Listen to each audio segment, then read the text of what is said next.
You can unmute yourself.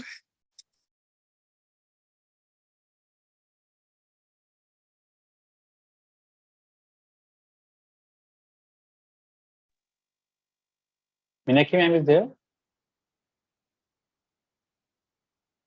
Bosco Rajesh is there. Yes, sir, I'm there. Meenakshi ma'am is facing some problem, so I'm trying to connect to her, sir.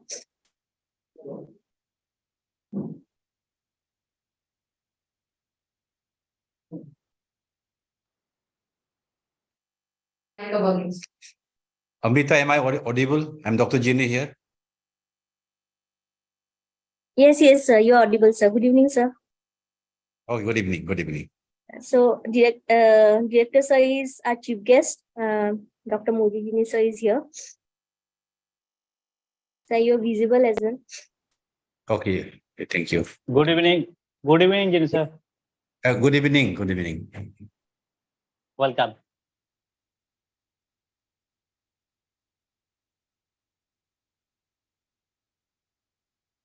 Pen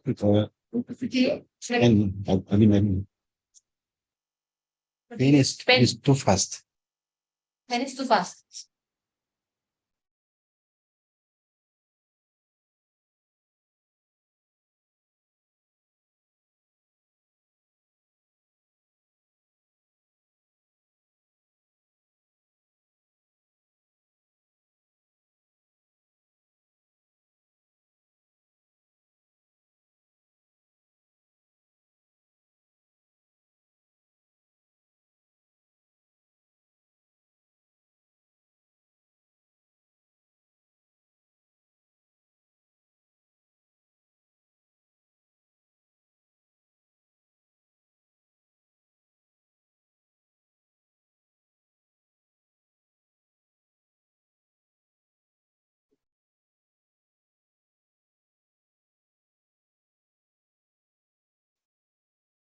So, let us wait for 5 more minutes and then we can start maybe.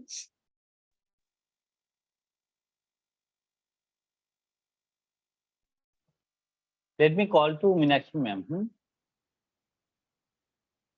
I have just spoken to her, sir, just now. Then it's okay.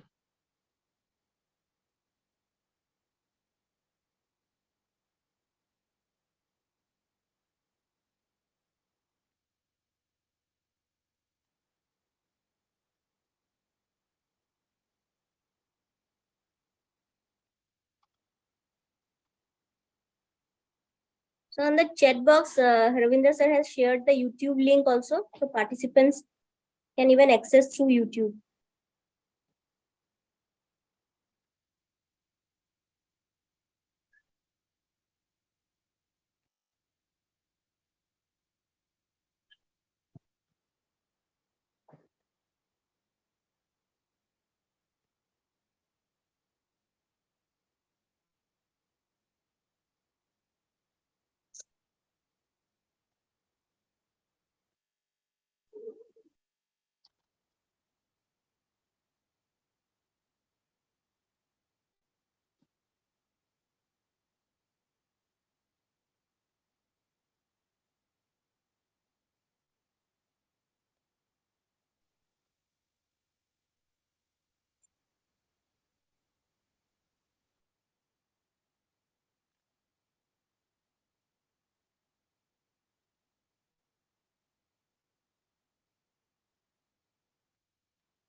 I'll just ask him to call you. Jayanta sir, can you just call Meenakshi ma'am? She is unable to log in. I don't know why. I have tried to help. Okay.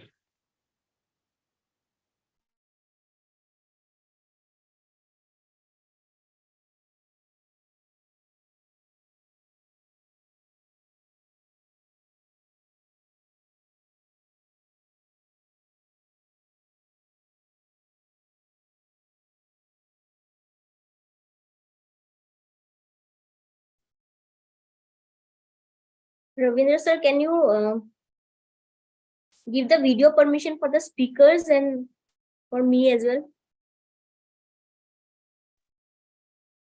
Yes, ma'am. Ravi- You all are having the permissions. You can start your video. Okay. Thank you. All are made co-host. Just in case if you get disconnected, let me know. I will again make. Okay, thank you so much.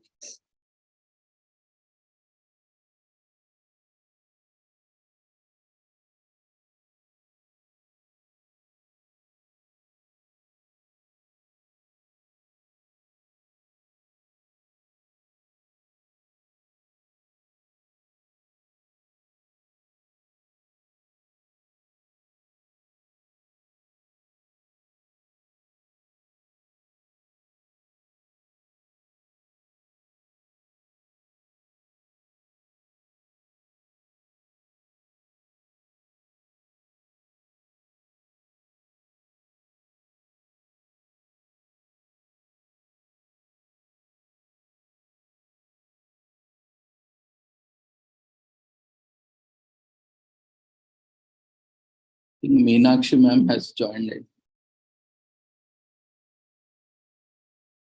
Great, Meenakshi ma'am has joined. Thank you. So we can start now, I think. Let us go ahead. We can start, Jayanta sir. Yes. Let us go. So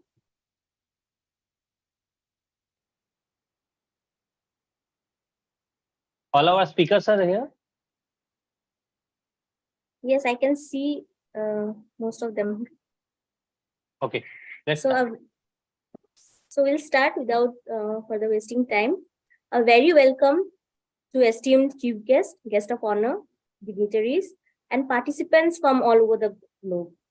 July 11 is globally observed as World Population Day, designated by UN to focus attention on the urgency and importance of population issues, including their relations to the environment and human development.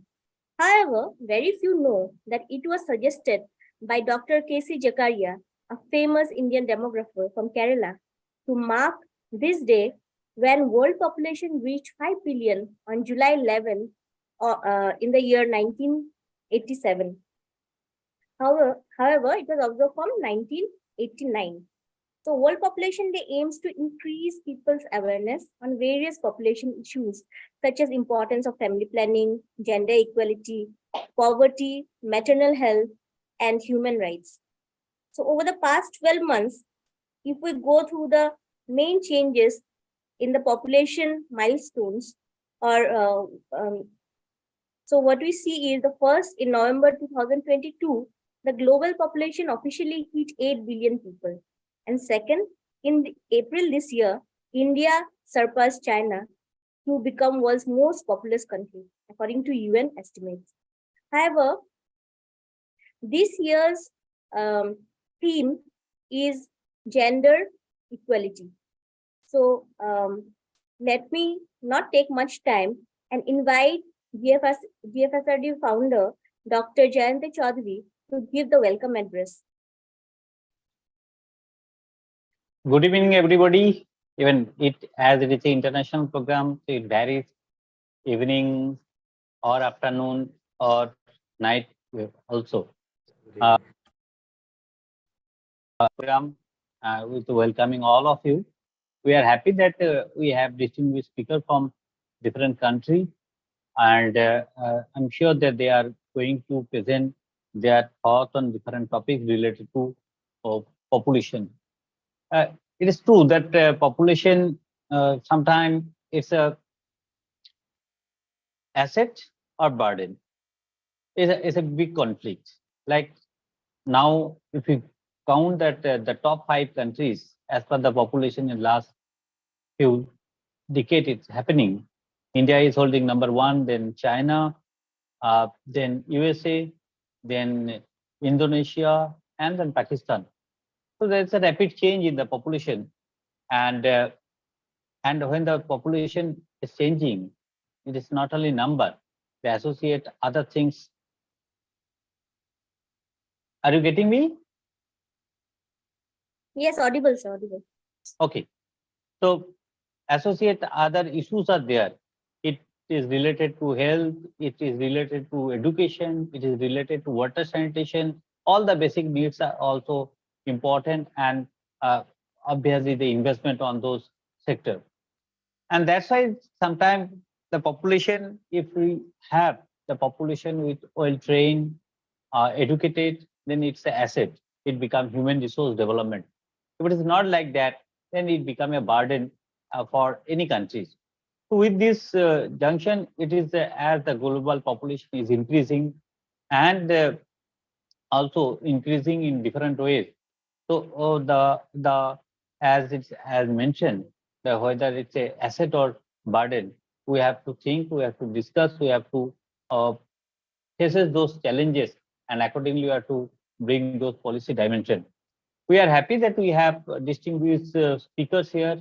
We are getting 6 speakers today, apart from our guest of honor, Meenakshi Datta Ghosh, and also of earlier the former Special Secretary, and also Vice President, Global Forum for Sustainable Rural Development. And we have also the Chief Guest, Dr. Moji Jeni, Director of TRIHMS Arunachal Pradesh. Arunachal Pradesh is again Northeast. Today I am joining from Tripura, is another northeastern state. And we are happy that Global Forum for Sustainable Rural Development having 17 global centers, and one of the center is Global Center for Public Policy, Public Health Care and Management. And today we are organizing this program. Several programs we used to conduct on through our different center, and today our health center, Global Health Center, is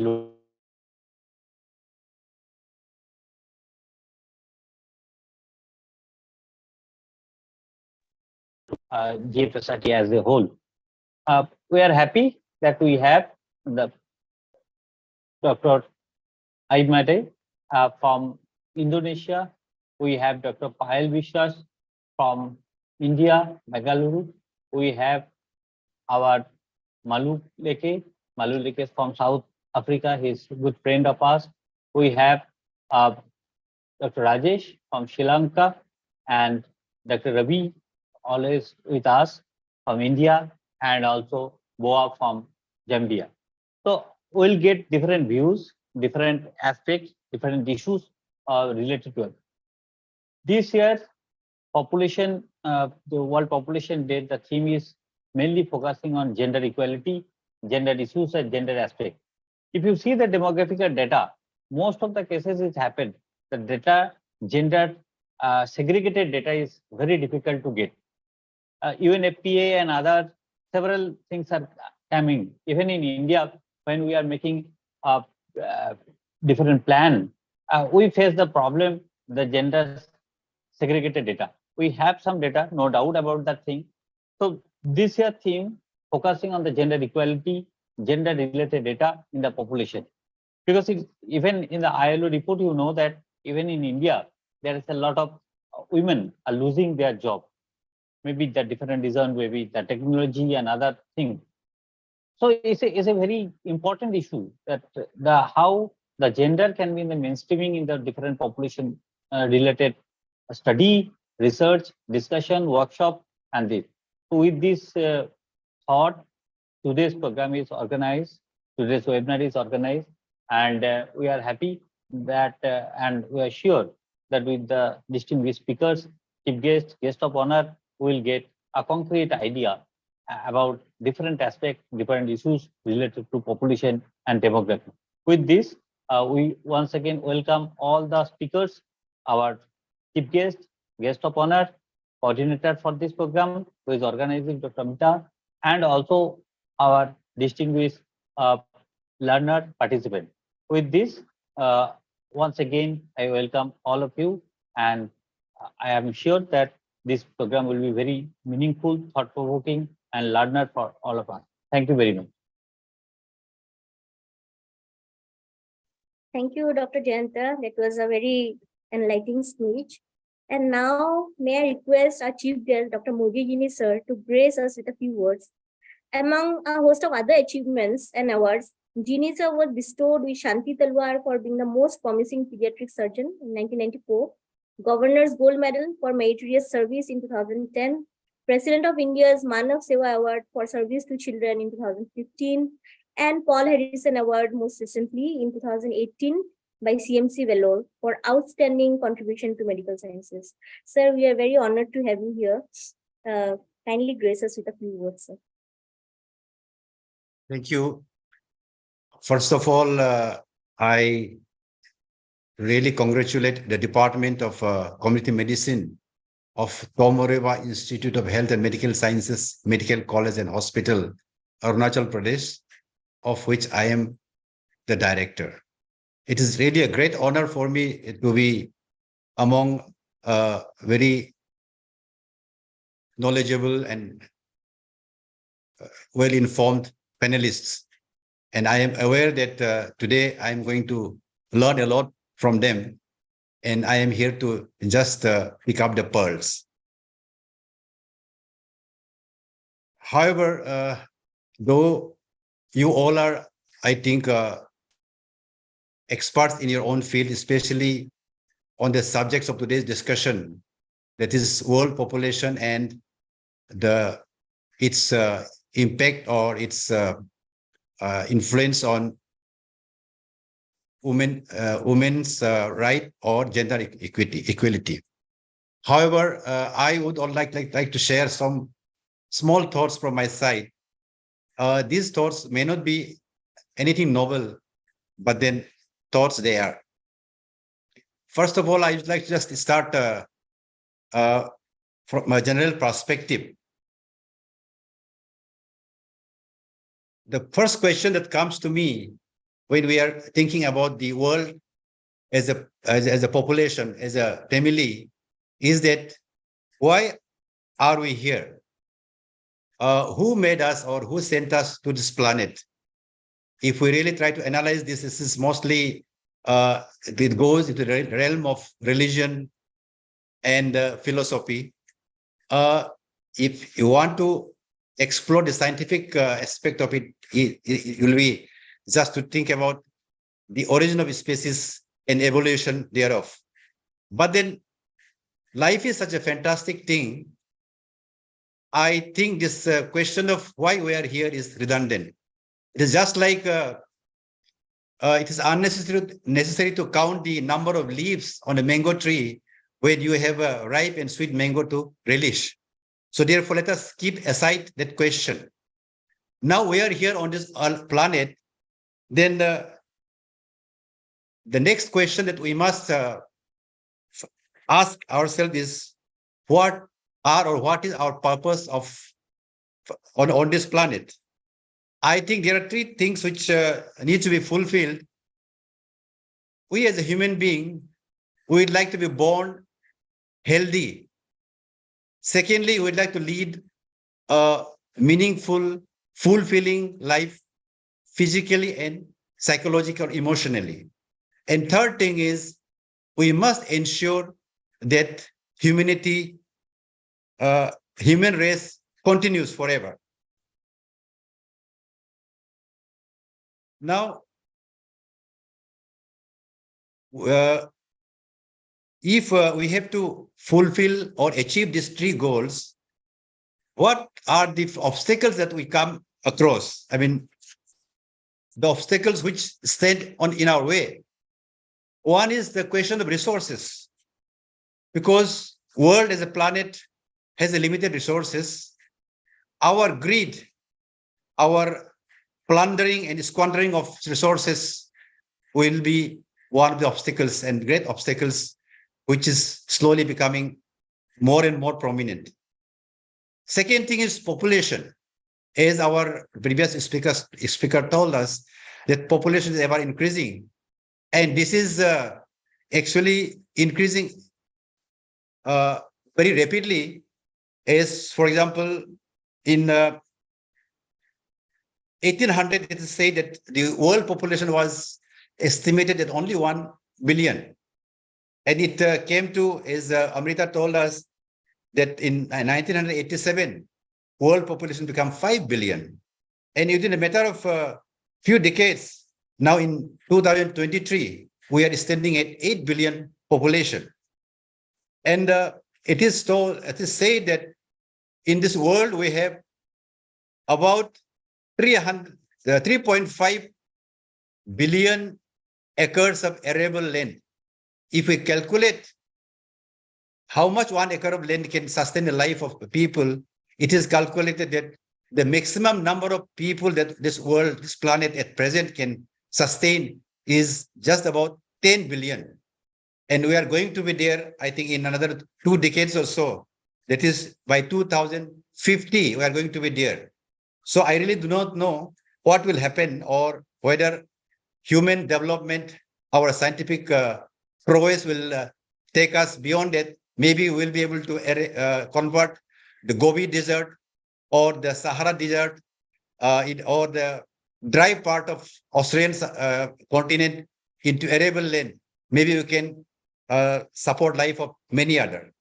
This figure of 10 billion population, which can be supported by this earth maximum, that also is said to be for the vegetarians.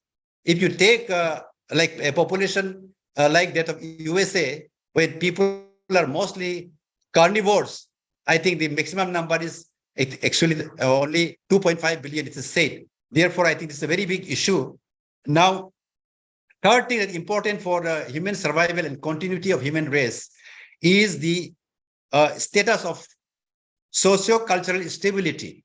If after all, human beings for millions of years were animals, from the time we just became primates and then we became Homo sapiens, I think till maybe 10,000 years ago, from the time when we became agriculturists, I think we were all animals.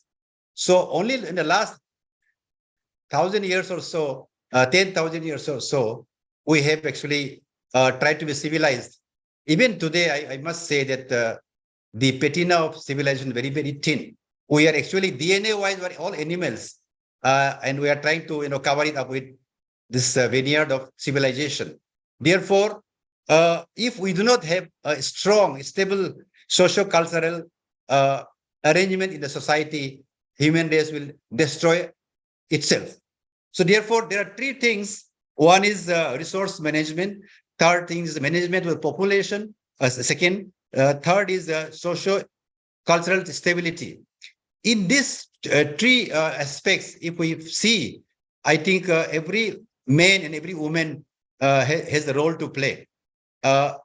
No man doesn't have a bigger role than a female if you really analyze. I think these details of which I think the expert panelists will discuss later. Yes, for example, I just want to give a small example how women's rights or equality of women can affect the family. Ultimately, family is the unit of society. So as Amrita introduced me as one of the very senior doctors in my state, I have often gone to the far off places, especially interior places where the tribal peoples live. I can tell you that I once went to a district, Longding district, and health came there. I found that hundreds of women came for sterilization, female sterilization. We conducted the camp. In a 3 days time, we performed 450 cases of female sterilization.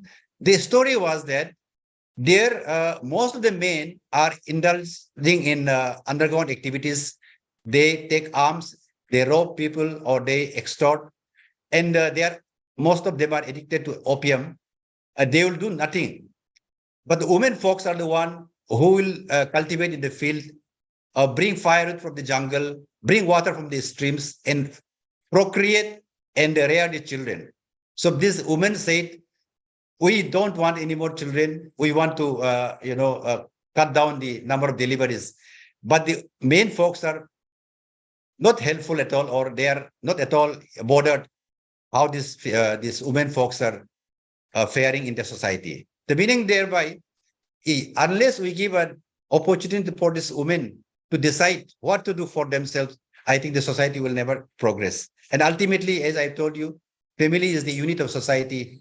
You can imagine what role a woman can play in our societies. Now, when we talk about gender equality, I think this is not the question of trying to put down the men, or maybe give empower or establish the superiority of the women folks. I think it's the question of who can do what, equally good or better. Of course, we have to understand the difference between biological difference, emotional difference, or psychological difference between these two genders.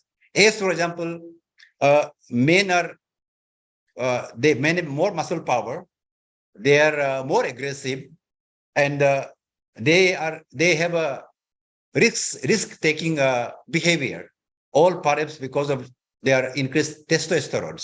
On the other hand, women folks have a better emotional intelligence. This has been told again and again by learned people.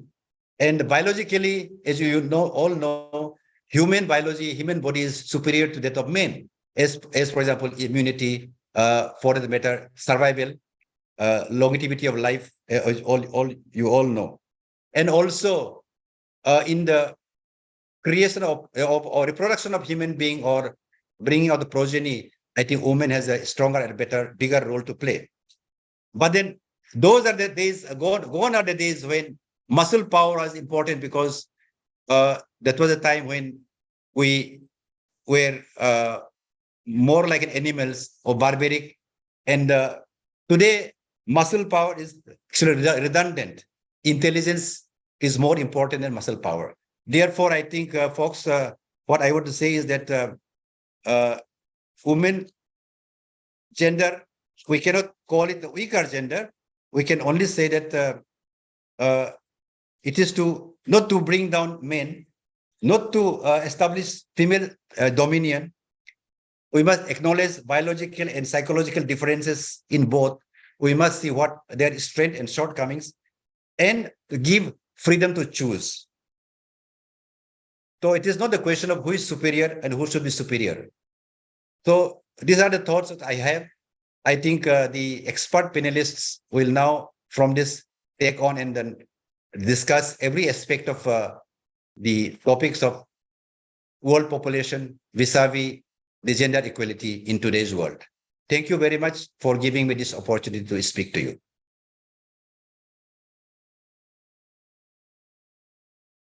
Over to you, Amrita. Sir. Thank you so much, sir. Thank you for such a varied perspective on today's topic. That was very enlightening. One more thing, Amrita, sorry, I just wanted to, I forgot to show you. Just Amrita, just one more point. Shall I? Yes, sir, definitely, sir. Okay. See, what I want to show is that this you can see. Sorry. You can see this.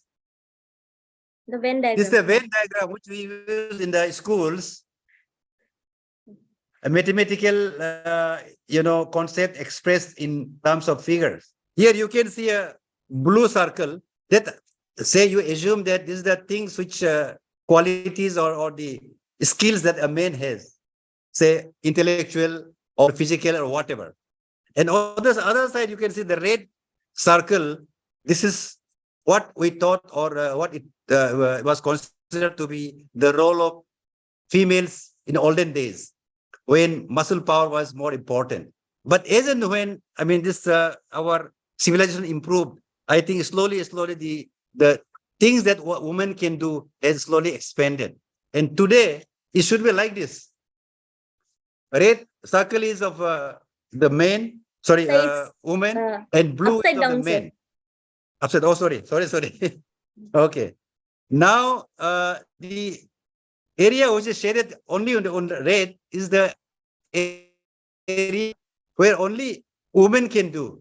As for example, they can give birth to children, they can look after the children better, they can manage the home better. On the other side, this is that of the qualities of a man. Wherever this muscle power and aggressiveness comes, I think they are more useful here. But then there is a big thing area here, which is overlapping. Now this overlapping area is increasing day by day. I mean to say is that whatever men can do, even women can, except for maybe small other specific areas. So this is what I think the concept is here. Thank you very much. Thank you. Thank you so much, sir. So that was a very perspective, sir, on today's topic. That was the Director Guinea from TRIHMS Arunachal Pradesh. For our global population participants here, just a few words about Arunachal. It is the biggest state of northeastern region in India and shares international border with 3 countries, Bhutan, Myanmar, and China. And I have the honor to work under our visionary director, sir, here. So now may I invite a very good orator and former IS Secretary, Ministry of Health and Family Welfare, Government of India, Meenakshi Datta Ghosh, Madam. Ma'am, please.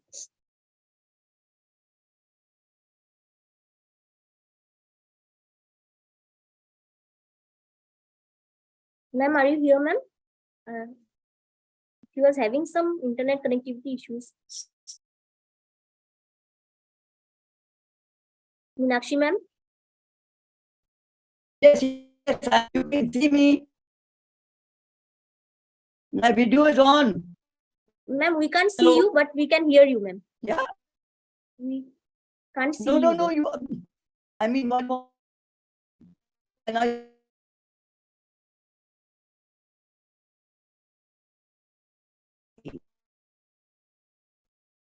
Is it okay? Can you see me? Please unmute me. Hello. Ma'am, we can hear you. We can't see you, ma'am. We can hear you, Okay, but all your right. voice Never is mind. I'm crackling. here.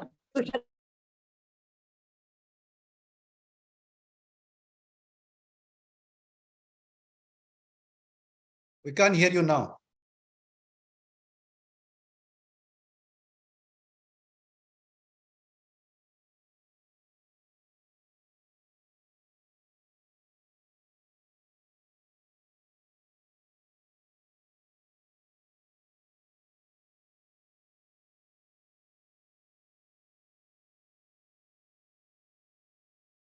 Ma'am got disconnected. Yeah, I'm just calling her.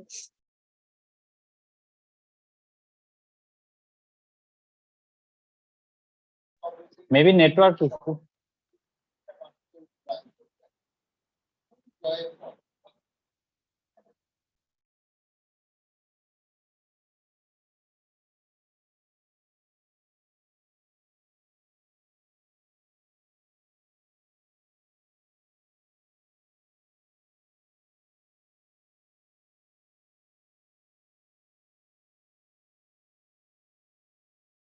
Okay. Ma'am is trying to get in again. Please let her in.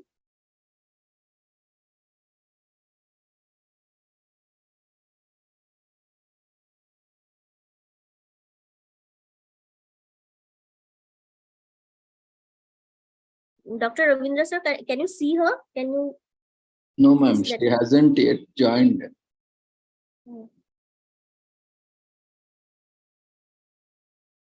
So should we proceed with the next with the speakers, or should we wait for Yeah, her? yeah, that will be better. Yeah. So I think she is in. Dr. Riya is waiting. She is in. Okay. Meenakshi ma'am, are you here?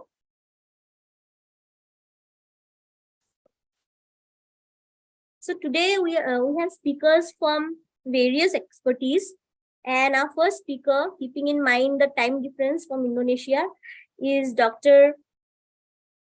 Vayu Wijawa. He is faculty of Universitas Mahasaraswati, Indonesia, from Bali, and he has wide expertise in technology development on environmental management and waste management.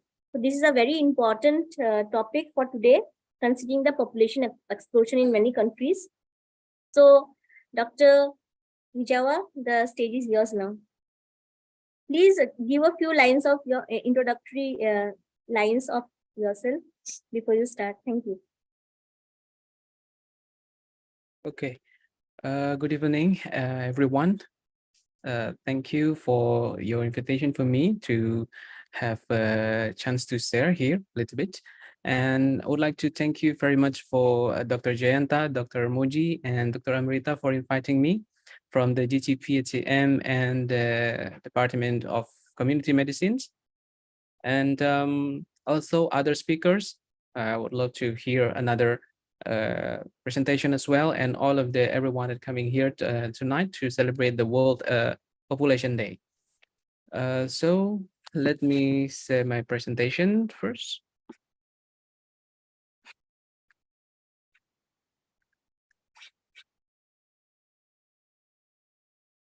Okay. All right. Can you guys see my presentation already? Yes, we can see it, Doctor. Okay, everyone. My name is Imade Wijaya. I'm from Universitas Mahasaraswati Denpasar in Bali Island, Indonesia. And currently I'm teaching in the faculty of engineering and also teaching in the postgraduate school in the Universitas Mahasaraswati Denpasar. My expertise is in environmental management, including waste management and circular economic. Currently, I'm focusing on circular economic development in the waste management or wastewater management. So let me deliver this presentation entitled Waste Management Development Facing the Population Explosions.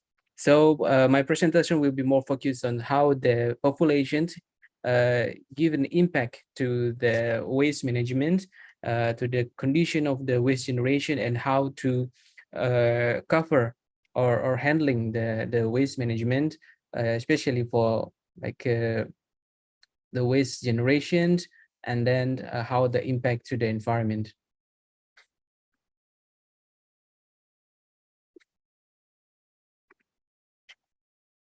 Yeah, this is a little bit of my profile. So you can contact me through my email or LinkedIn for future collaborations. If you have any research or a project that related to the environment or sanitation or the waste management, we can collaborate in the future. Okay, let me start with the very interesting information that I got from Dr. Weckernagel into 2019. This is showing the conditions of the ecological footprint from the populations, comparing with the biocapacity of the earth that we have. The biocapacity means the resource that provided by the nature and can used by the community or by the populations. And if we compare the number of populations in 2019 with the available biocapacity or resources that available that provided by the nature, we can say in this graph, in this research from Dr. Weckernagel is we need 1.75 Earths to provide a very equal resource to give sufficient resource for all of the population around the world. But in fact, we only have one Earth. It means that the biocapacity that available in the Earth is not really matched with the amount of the population in the world. That is in 2019. And now the conditions of 2023, we see the The Earth Overshoot Day will be next month on August. The overshoot occurs when the humanity demands, or the demand of resources by the population is exceeding the biocapacity, exceeding the resource that's available in the earth. So they compare with the resource and the populations. It will be one day when the ecological resources or ecological footprint that need by the populations is exceed by the resource that's available in the earth. It's showing us the conditions of the resource now. There is a lot of impact because of the high populations number and also limited resource that provided by the earth. It can make a competition to get the resources. It can make limitations of the ability of the community to find a good resource and high price and fairly less quality and so on. And we know that now in 2023, we have 8 billion population, and India is the first place, passing the China last year, I think. And so congratulations for this is very high populations. Comparing with my country is like 7 times in Indonesia with the around 270 million, comparing with India almost 1.5 billion. So it means that the resource, the availability of biocapacity should be can cover the population in that country. And everyone, this is the matter that I would like to focusing on, how the waste management connecting with the number of population is, because we consume the resources, we use a lot of resources to make a material, to make a product, to running our life. So this is this matter, our consumption is make a big impact about how the waste generated, how the composition of the waste, and how the waste will be impact the environment. This is the condition in the Southeast Asia. I give you an example in the data from United Nations for Environmental Program. We have, like in the Southeast Asia, we have a very high amount of municipal solid waste in the country. And Indonesia is also one of the biggest generation of the solid waste in the country, and also the other Southeast Asian country. And that is in 2017, and we can see the projected generation of the municipal waste in the Southeast Asia. For example, in 2025, we can see the amount of the waste is increasing, showing in the blue graph from the red graph into the blue graph. It's increasing very significant. So the amount, the increase of the population will increase the consumption, will increase the generation or the potential of generation of the waste, because we use the resources and we use the product and we generate the waste. And really, it's really urgent for us to handle, to manage the waste, so it's not leakage into the environment, or for example in the oceans or in our environments around, because it gives a very bad impact for the environment and also our health.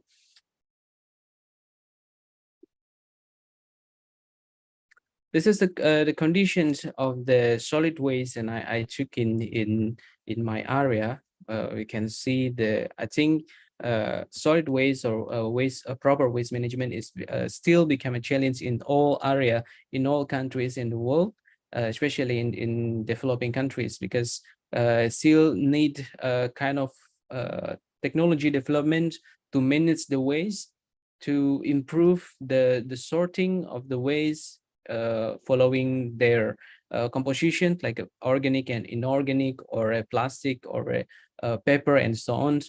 and it still need to be concerned because it can leakage to the soil, to the oceans, and give a bad impact, and we cannot use as a resource. For example, if it leakages to the river and then stream out to the oceans, and it's become a microplastic and will give impact to the aquatic life also.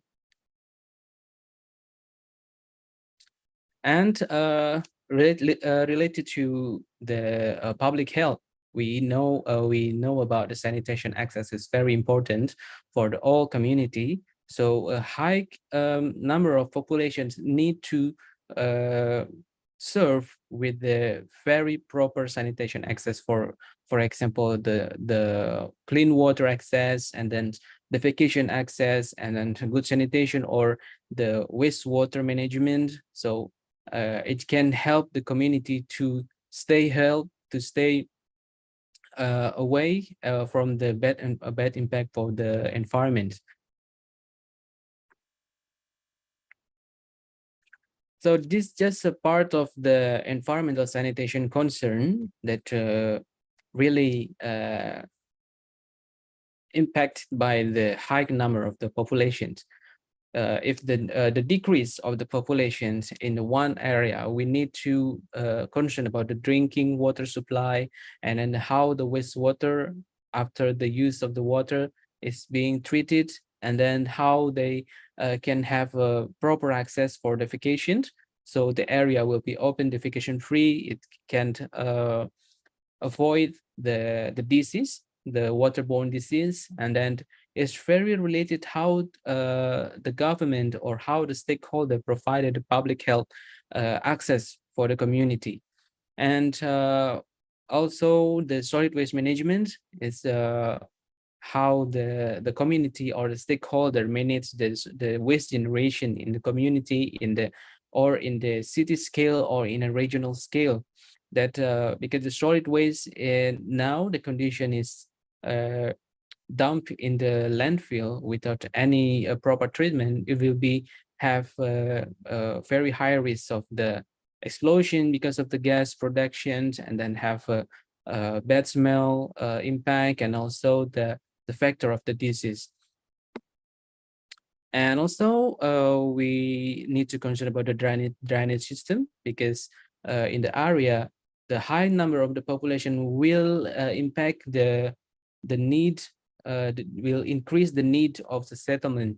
So the people need a house, the people need a place to stay, and they will use the land that available at usually or before the land is for example, like a rice field or a garden or the green area. Because of the needed of the settlement, they convert the area, the land use, into a settlement area. So it will be decrease the area to catch the catchment area of the water, the rainy, and then they need to provide a very proper drainage system to deliver the water, so it can avoid the flood risk like that.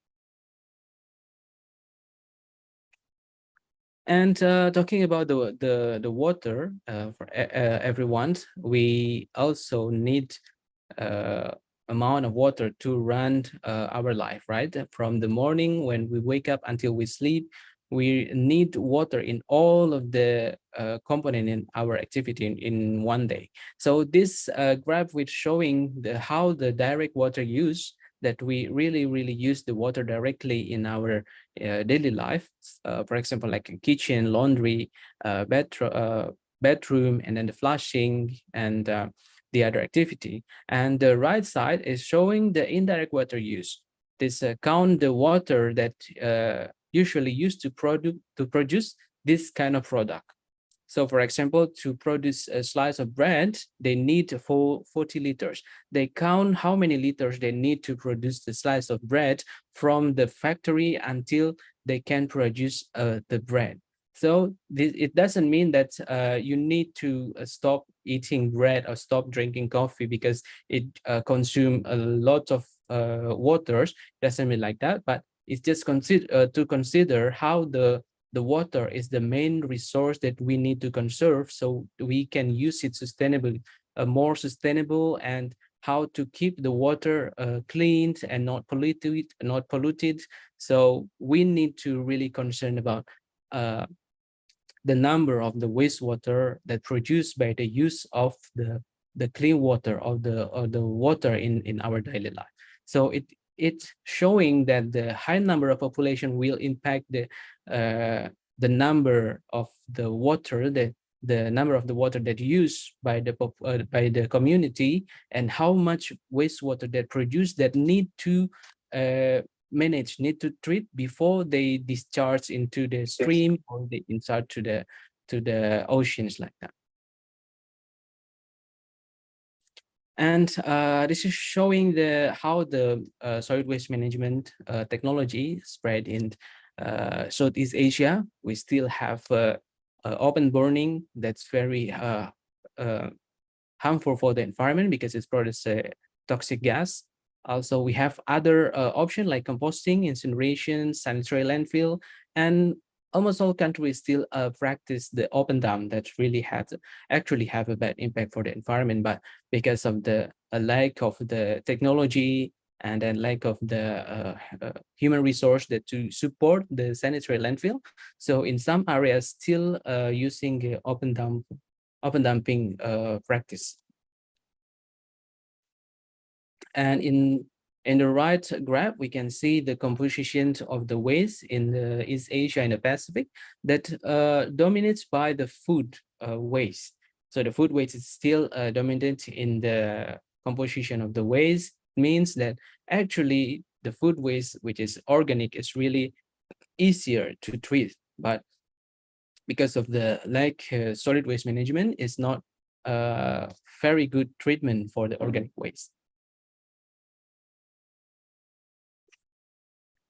So food waste is the one of the biggest composition of the waste in the world, because a lot of food waste being dumped or not consumed in the certain time. So there's a lot of food waste still contained in the waste that delivered to the landfill. Actually, disposal or delivered to the landfill is the last option for the food waste, because it's still it is organic material that really have a high potential to be used, such as we are recycling into the compost, or we recover as a biomass fuel that can use through recycling process. And this is one of the system that currently is being developed in all around the world. It's a circular economic. A lot of research, a lot of development that need to concerning on how to apply the circular economic in any sector, because in circular economic they try to avoid the waste go out from the factory and pollute the environment around. So they try to use the waste that produced by the processing, a product processing, into a new product or a substitute product or additional material for producing the product, or they would like to make a new product that can use by the community around or the other factory as a new material. So it can't be applied if the waste in the source is already separate into some composition like organic or inorganic. So the organic waste can be recycled into a compost, fertilizer, or briquette, something like that. And the non-organic can use to make a new material like a plastic, like make a new product that can use. So the circular economic concerning on how to decrease the waste that produced by the factory and make a new product with a new with the additional value of economic value for the product. So this model, the circular economic model, is try to develop in all sectors, from the tourism, for example, in the agriculture, and then in the fishery, and many more. So the circular economic is the development of linear economic, how to handle the waste that produced by the factory, and then how the community can use that resource, waste as a resource to be a new product or additional material for the current process. So the circular economic, it should be expected as one of the proper approach to facing the explosion of the population in this world, because as I said before, the Earth have a biocapacity. It means that the source of the provided by the nature, it should be matched with the how much the community needed to running their life. So the circular economy is trying to use the waste as a resource. So this is the concept of circular economic, how it can't facing the explosion of the populations, because in the circular economic we can reduce the environmental footprint by using the waste as a new material, and then it generate increased income because it can use by the community or the factory to make a new product that can have economic value. And then it can reduce the resource dependency because the waste could be used as a new resource, so it's not relying on the main resource. And also minimize the waste that's sent to the landfill, because the waste is tried to use from the factory and the community.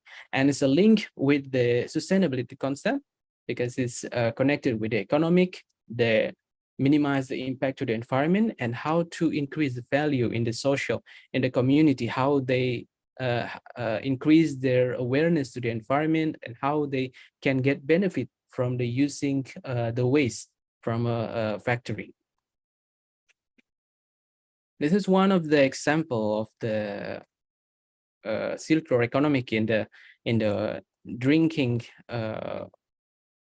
factory, how they collect the drinking bottle, and then they process the drinking bottle into a new drinking bottle. So they make the bottle with the material that they collect from the community. So they try to be responsible about the bottle, about the plastic bottle that they produce as their drinking water packaging. And this is also can be applied into other product that can try to produce less waste. But this recycling is not enough. It's not cover all of the problems, because recycling holds a significant potential for reducing the waste and for limiting the need for natural resources. The benefits of recycling are well documented, and a lot of research already try to research how to recycling the waste in various methods. But we have a limitation of the recycling, such as the recycling actually can save the resource, but it also requires an additional energy to do the recycling process. And the quality sometimes can be lower the new material, because it's the way it's come from waste. And then we cannot do like 100% collect all of the plastic, all of the packaging that's consumed by the people, by the community. And also the need or the consumption of the plastic, especially in packaging, in the world is still increasing. So there's a lot of research also try to find a substitute of plastic, try to find the bioplastic and any other innovation that can help to reduce our dependency to the plastic. And this is some, for example, of the circular economic development, how the plastic in the future, because the populations in here higher number of population, increase of the population will impact of the use of the plastic, especially for the packaging, because of the consumption of some products. And this is for example to eliminate the excess unnecessary plastic packaging through innovation. So how the factory or the company can redesign or make a new packaging for their product so it can use less plastic. And then reduce the need of single-use packaging by adopting reuse models and design all plastic packaging to be reusable. So the packaging should be could be reusable or recyclable, so it will not leak it to the environment. And decouple the use of the plastic from the consumption of non-renewable resource. So what we can do for handling the waste that we produce every day from all of the community is trying to separate the waste into organic and inorganic. It's very simple way, and we try to produce a new product that we can use or the not harmful for the environment, such as a compost, make a fertilizer, or make a souvenir from the plastic waste. That the product that we produce from the plastic can use longer, so it will not leak it to the environment. And also we can use a briquette from the organic waste that can be energy resource as a biomass energy resource. And this is one of the approaches I'm currently working on, the community based solid waste management with the circular economy. So currently I'm working in some village and how to develop their awareness and their knowledge to take a part in this solid waste management, and how they realize that their waste that produced from their household can be used as a fertilizer, can be used as a compost, can be used as a briquette, or they can sell the non-organic waste such as a plastic, a paper, and then to glasses. They can sell it to the company that, or we say collector, and they can get profit from them. It's economic profit, or they have a new product that can use by themselves in their house. So in this model, we approach the community and teach them how to manage their waste, how to separate the waste, and try to encourage them to produce the product even in their house or in the village scale or in the city scale. So they can have a product that come from the waste that they produce in the house, and then the product that can be used by themselves in their garden or in the farming or in the agriculture. So we try to develop this model in some village in Bali Island. These some of the research have been conducted in how to recycling the temple waste, because Bali has a lot of temples and we have more than 3 million Hindus people here, and we pray to the temple and bring offerings, and at the end the offering is just end up in the landfill. It's not, and without any treatment. So we try to collect all of the temple waste and we dry it, and we try to make incense for the first time, and then the second product we produce refuse derivative fuel that we can use as energy alternative. It's a biomass energy that we still currently doing now. We try to increase the calorific value, so the temple waste is not dumped to the environment or to the landfill, but the community of the temple can use the temple waste as a compost or fertilizer, or as a refuse derivative fuel or a briquette that we produce, because we have like more than 5,000 temples across the islands, and every day it's produced the temple waste. So more higher populations is also impact to the temple waste itself, because lots of people will go to the temple, bring offering, and at the end, the temple need a proper solid waste management. So this project we also cooperate with the temple manager and how and teach them how to manage their waste, so the temple will not become a waste producer.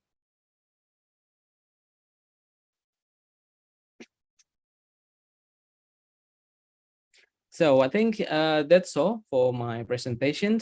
So the thing is, the high population number in the country or in area will impact the waste generation because there is consumption activity from the natural resource provided by the earth, and will generate the waste, generate the wastewater because of the use of natural resources. I think that's all, and we can have a more discussions in the Q&A session. Thank you for everyone, and I'll back to you, to Dr. Amrita. Thank you so much, Dr. Jawa, for introducing the concept of circular economy.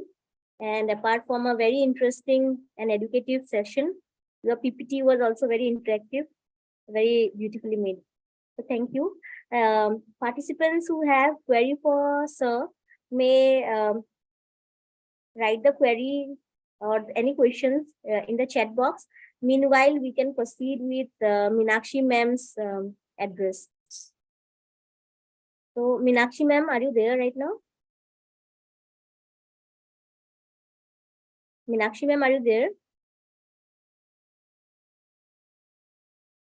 I think the microphone is Ma'am still. has to unmute. You have to unmute me. Yeah, Ma'am, you can hear. you are audible, ma'am.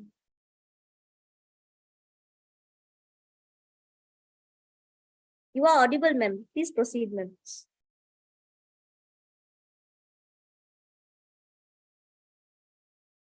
Meenakshi ma'am, you are audible, ma'am. Good. So Yeah, may okay. I once again invite Yeah, sure. a very good orator and former IAS Secretary, Ministry of Health and Family Welfare, Government of India, Meenakshi Datta Ghosh, madam, to kindly give her keynote address. Yes. Okay. Now, you know, the World Population Day, which is today, it seeks to focus attention on the urgency and importance of population issues. Now, we all know that there was a lot of excitement generated when the world achieved the numerical landmark of 5 billion. It was called the Day of 5 billion, June 11th, 1987. This generated massive interest. And there was an Indian, a senior demographer at the World Bank, Dr. K.C. Zakaria, who suggested that why not then adopt July 11th as World Population Day. His suggestion was accepted and adopted by the Governing Council of the UNDP. And that's how the first World Population Day was observed in 1990, June 11th, by 90 countries. But I want to take you back further. Behind the scenes, even in order to make the world population intelligible to society, during 1968, the Tehran Proclamation was adopted at the International Conference on Human Rights. And for the first time, family planning was affirmed as a human right. That is, it's the basic right of parents to be able to decide on the number and spacing of their children. However, they can only do this if they have access to safe and effective family planning as a voluntary choice. Gender equality and women's empowerment depends on this. Moreover, as time went on, this became a key factor in reducing poverty. Sadly, even today, millions of women globally are still not being given access to safe and effective family planning methods. Now, we all know that it took thousands of years for the world population to grow to 1 billion. Then in just another 200 years, it grew sevenfold to reach the 7 billion mark in 2011. In 2021, the global population stood at close to 8 billion. And it is expected to grow to 8.6 billion by 2030, 9.8 billion in 2050, and 11.2 billion in 2100. Now, without a doubt, this dramatic growth has been made possible and is being driven largely by the increasing numbers of people surviving to reproductive age. It has been accompanied by major changes in fertility rates, increasing urbanization, and accelerating migration. These trends have far-reaching implications for the generations to come. And that is why the World Population Dashboard showcases global population data, including fertility rate, gender parity in school enrollment, information on sexual and reproductive health, and much, much more. This combined data shines a light on the health and rights of people around the world, especially women and young people. And all these numbers on global population metrics comes from the United Nations Fund for Population Activities, along with inputs furnished by fellow UN agencies. These numbers are updated annually. Now, during this period of, let's say, 2023 onwards up to 2100, 2100, the global population is projected to become more and more urban. Today, around 55% of the world's population lives in towns and cities. But this level of urbanization will reach 70% by 2050. Now, just like migration, urbanization also requires close management and effective management by national and local authorities. At present, there is a problem. Cities occupy less than 2% of the world's total land, but produce 80% of the world's GDP and over 70% of carbon emissions. And the speed and scale of urbanization is presenting its own challenges, because we want to ensure the availability of adequate housing, infrastructure, transportation, while all the time addressing conflict and violence. Because amidst all this urbanization, nearly 1 billion people continue to be classified among the urban poor and mostly live in informal urban settlements. Another feature of this growing population is that for the first time in 2018, the older population outnumbered children under the age of 5. And by 2050, persons above the age of 65 will outnumber adolescents and youth, which is the ages between 15 and 24.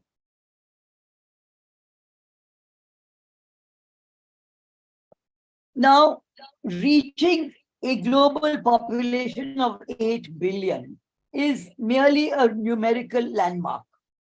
The most significant aspect for us to bear in mind is that we need to retain a focus on people.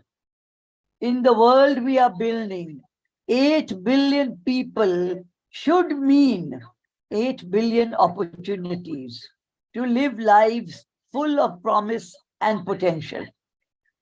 However, what is the current grim reality? That 4 billion women and girls, that is nearly more than half of humanity, is facing discrimination solely on account of their gender.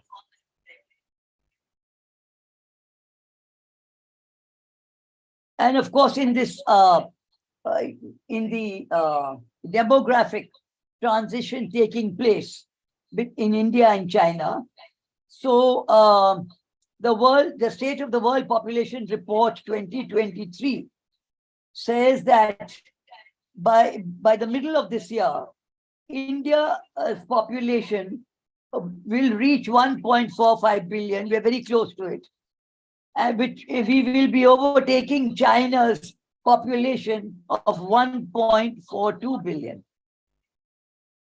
All of this is based on official respective country data, as well as extrapolating birth, mortality, international migration, and all of that.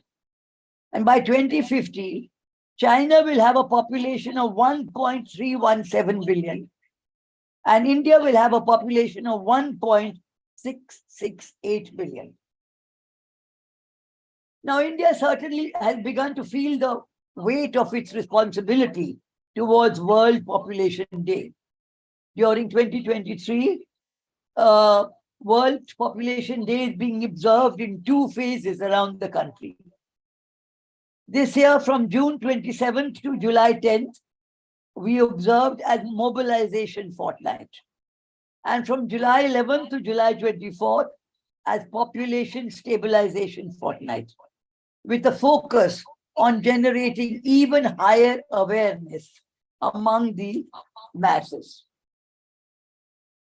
The theme for World Population Day 2023 remains, and I read the quotation of the United Nations: unleashing the power of gender equality, uplifting the voices of women and girls to unlock our world's infinite possibilities. We want to imagine a world where everyone, all 8 billion of us, look forward to a future full of promise and potential, which must all the time be aligning with the Sustainable Development Goals of 2030, making for a sustainable future for all. Now, advancing gender equality, we know, is a cross-cutting solution to many population concerns. If there is an aging society, then we need gender parity to be accomplished in the labor productivity, in the workforce. And this becomes the most effective way to improve output and income growth. In countries where there is rapid population growth, we need women's empowerment through education and family planning, which can bring the most enormous benefits by way of human capital and inclusive economic growth. India stands with all 8 billion people on this planet so that they may in their turn claim their rights and make their own choices, because only then will we all be part of a future which brings equality and prosperity for all. Investing in gender equity is investing in our shared future. We want to strive for a future where every woman and girl can read, learn, and exercise options in order to embrace endless possibilities. Now, because I'm talking to a global audience, I do want to just bring in a little detail on India so that you get a flavor of where this most populous nation on earth is heading. So the question arises, how should India keep a check on its population growth? So the good news here is that India is already seeing a decline in its total fertility rate, which has dropped below replacement levels, that is below 2.1. The most recent National Family Health Survey reveals that the only outlying states are Bihar, Jharkhand, Uttar Pradesh, Manipur and Meghalaya, where the fertility levels remain above 2 children per woman. Of course, I need not repeat that fertility levels decline only when women are educated, empowered, and also have access to health and economic security. Population control is not only about fertility per se, it is also about women's rights over reproductive decisions. It's an indicator of progress. In India, we are seeing this happen in real time. We need to stay on track.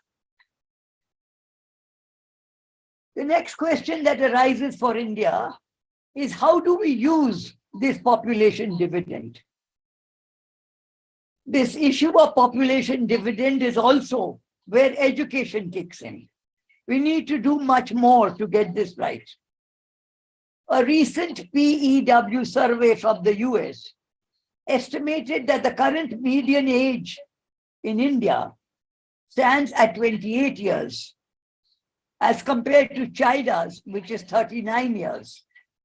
This suggests that India will continue to enjoy its demographic advantage up to the end of this century.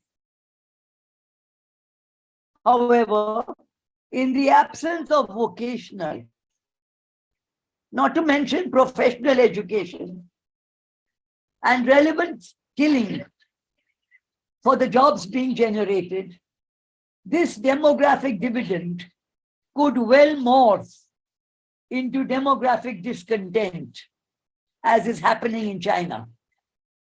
And for this reason, to address the demographic dividend, job creation is the topmost priority. Skilling to effective outcome levels should remain our constant goal. The National Education Policy 2020 in India speaks of introducing vocational education in the 6th grade, 7th grade, and 8th grade at school for students to improve their skills in a given particular field. We need to pull in, after all, we need to pull in those millions who remain stuck in poorly equipped rural schools. If vocational segmentation is to be effective, this has to continue at secondary levels. Ma'am, 2 minutes. Vocation-focused schools that will continue with skilling and training. The next question that arises is population and environment. Now, there's a kind of a saying which is becoming popular in the context of Earth Overshoot Day, which one of the earlier speakers referred to. So a group is estimating that if everyone lives like an American, we would need 5 Earths. If everyone lives like an Australian, we would need 4.5 Earths. And if everyone lives like an Indian, then we would need only 0.8 of an Earth. So population per se is not the determinant of environment problems. It is the consumption pattern of population that promotes environment degradation. Our own Prime Minister Narendra Modi has said that good health is the foundation of human progress and prosperity. and the future belongs to society, that invests in healthcare. So in India, the union government has been giving prime importance to the proximate determinants of health through the India Cleanliness Mission, the Nutrition Mission, the Water Mission, the School Health and Wellness Initiative, Fit India Movement, Eat Right India Movement, and so on. The budgetary allocations are being increased. There is high visibility for greater coherence and collaboration between the relevant ministries and departments to prevent disease and promote healthy behaviors.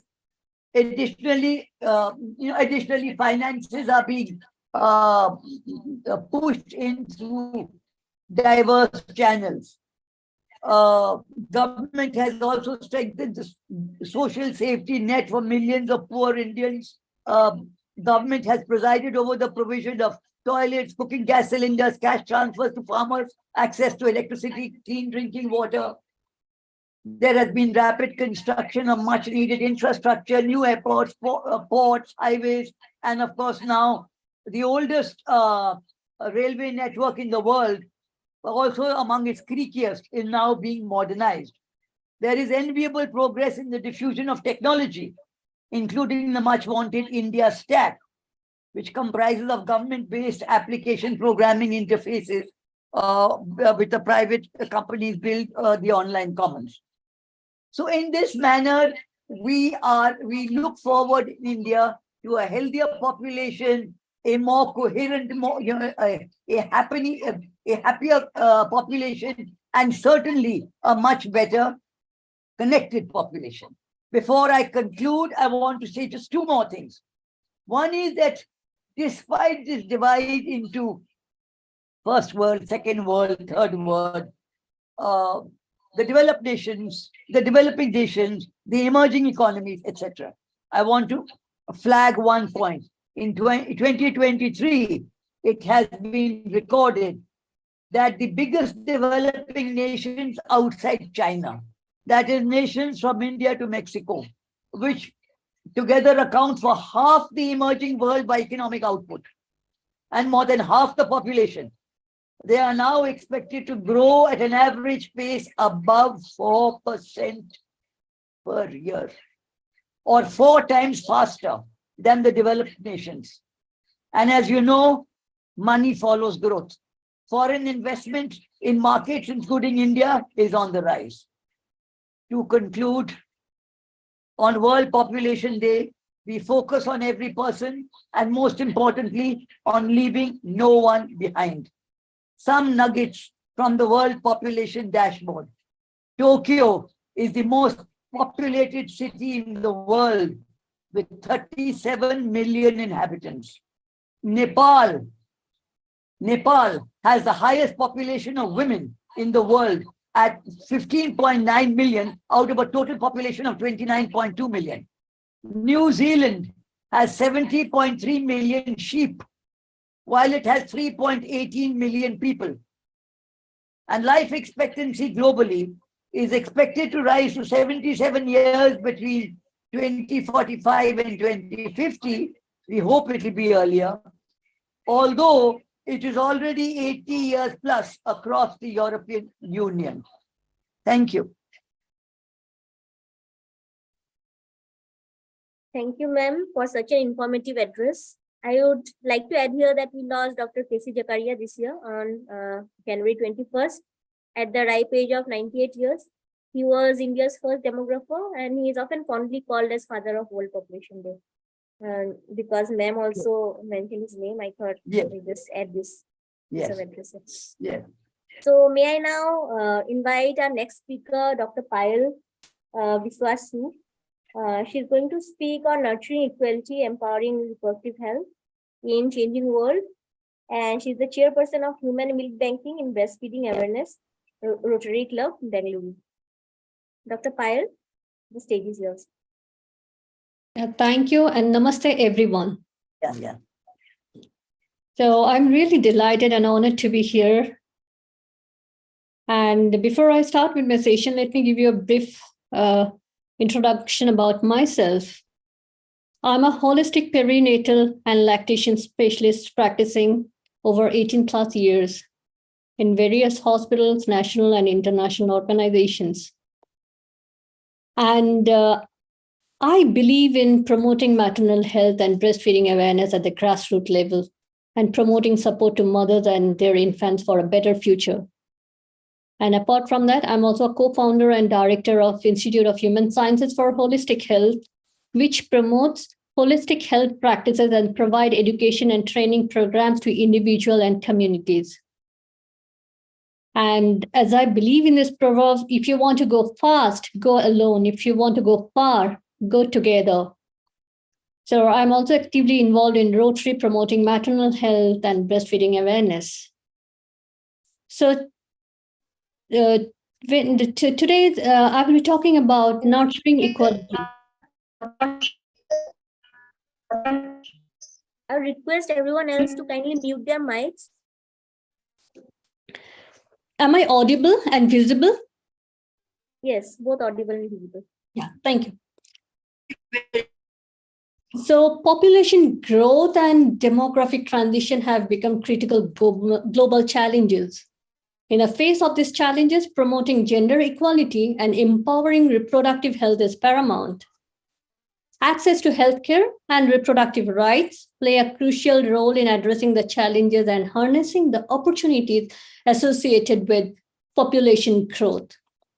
By exploring the interplay of gender equality and reproductive health, we can better understand the transformative impact it can have on individual communities and the world as a whole. And population growth is influenced by various factors, including fertility rates, mortality rates, migration pattern. And rapid population growth poses significant challenges such as increased demand for resources, strained healthcare system, and environmental pressures. And when it comes to gender equality, it plays a fundamental role in shaping population dynamics and reproductive health. Empowering women and girls with education, economic opportunities, decision-making power results in improved reproductive health outcome. Gender equality leads to reduced maternal mortality, increased access to family planning, and better child health. Moreover, gender equality fosters sustainable development by promoting social inclusion and economic prosperity. So when we talk about the reproductive health and its rights, so reproductive health is an integral part of achieving gender equality and managing population growth. Access to comprehensive reproductive health care, including family planning, contraception, and maternal care, is crucial for individual well-being and family planning. Reproductive rights encompass the rights of individuals to make decisions regarding their reproductive health, free from discrimination and violence. These rights include access to contraception, safe and legal abortion, and comprehensive sexuality education. Upholding reproductive rights empowers individuals to plan their families, space birth, and make informed choices about their reproductive health. It also promotes gender equality as it allows women to have a control over their bodies and life choices. When reproductive rights are respected and protected, individuals can pursue education, career opportunities, and particularly participate fully in society, leading to sustainable development. Successful initiatives promoting reproductive health and rights have shown promising results in empowering communities and fostering equitable development. And next comes access to healthcare. It is a fundamental human right and a key factor in addressing population growth. Comprehensive healthcare services, including primary care, reproductive health, family planning, maternal and child health, are crucial for promoting individual well-being and population control. By ensuring universal access to healthcare, individuals can make informed decisions about their reproductive health, receive appropriate care, and contribute to sustainable population growth. How we can empower empowering life through education. Education plays a crucial role in empowering individuals and communities regarding healthcare and reproductive rights. Comprehensive sexuality education equips individuals with knowledge about reproductive health, contraception, sexually transmitted infection, and healthy relationships. By providing accurate and age-appropriate information in local language without judging, enables individuals to make informed decisions, to protect their health and exercise their reproductive rights. Education also challenges harmful gender norms, promotes gender equality, and reduces child marriage and teenage pregnancy. Education in the local language is the need of the hour.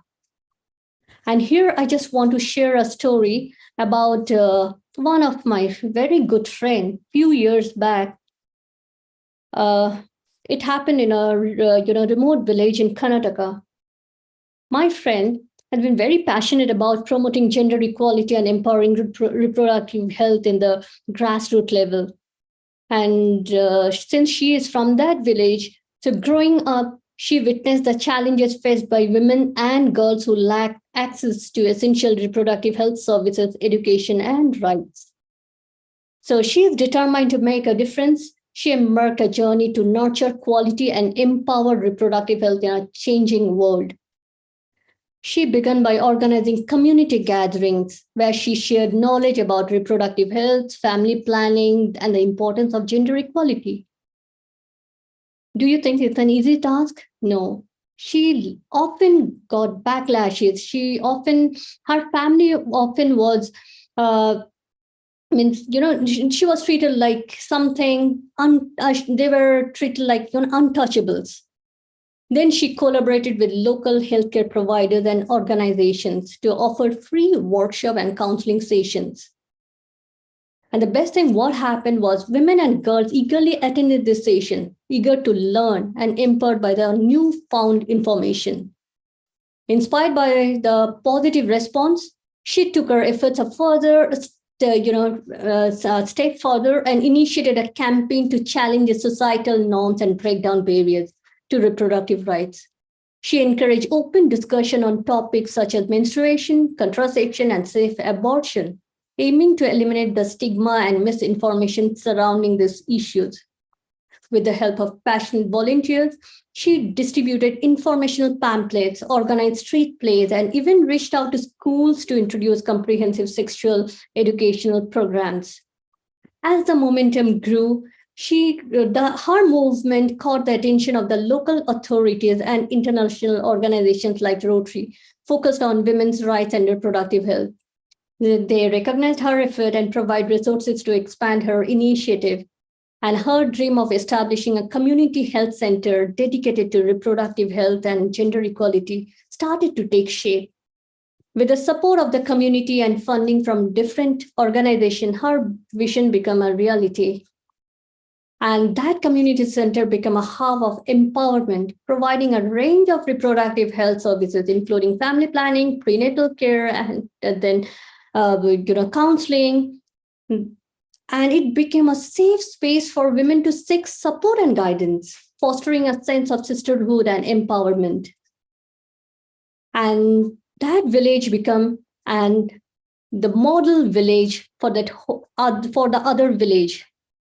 And her story became an inspiration for many individuals and communities striving for gender equality and reproductive health empowerment. She had a share of challenges, but her unwavering determination and the support of like-minded individuals helped to overcome them. The transformation she witnessed within her community ignited a flame that could not be extinguished. Her work not only empowered women and girls to make informed choices about their reproductive health, but also contributed a broader societal shift towards equality and justice. Her story exemplifies the power of nurturing equality and empowering reproductive health in a changing world. Through education, community engagement, and breaking down barriers, individuals like her can create transformative changes. fostering a society where every person has the freedom and agency to control their reproductive lives and contribute to more equitable world. So with this, I want to conclude by telling nurturing equality and empowering reproductive health are essential components in addressing population growth and achieving sustainable development. Gender equality, reproductive health, and access to healthcare are interconnected elements that positively impact individual families and communities. By prioritizing these aspects, society can create a more equitable and inclusive world where everyone has a role to play. Everyone has the opportunity to make decisions about their bodies, families, and future. Government, civil society, international organizations must work collaboratively to create an enabling environment that respects and protects healthcare access, reproductive rights for all, regardless of gender, socioeconomic status, or geographical location. Only through such concerted effort we can achieve a future where individuals are empowered to make informed choices, enjoy good health, and contribute to thriving communities. Thank you, and over to you, Dr. Amrita. Thank you so much, Dr. Payal, for throwing light on reproductive health and rights. It is often used as an aggressive and even a subtle way to break gender equity. And it was very important to speak on this topic today. So now may I invite our next speaker, Mr. Bosco Raja, who is the director of the Unlockers Consultancy, Sri Lanka, to speak on population, poverty, and inequality. Dr. Bosco, Mr. Bosco, please. Yes, thank you. Thank you, Doctor. Can you hear me? Can you all hear me? Yeah, you are audible as well as visible. Thank you. Okay, thank you. So, thank you, GFSRT, for this opportunity, for this great opportunity. My name is Bosco Raj from Sri Lanka, and I am the founder and director of the Unlocker Consultancies Private Limited. And about me, I am a member of United Nations Volunteers International and a member of International Federation for Social Workers as well. Sir, could you increase the volume a little bit? The volume is breaking. The sound is breaking. Now, can you hear me? Hello? Yeah. Right, okay. And International Sociological Association. So this is a summary of me. And I have a very small presentation. So is it visible, presentation? Yes, sir. You can put it on slide mode. Let's increase the size.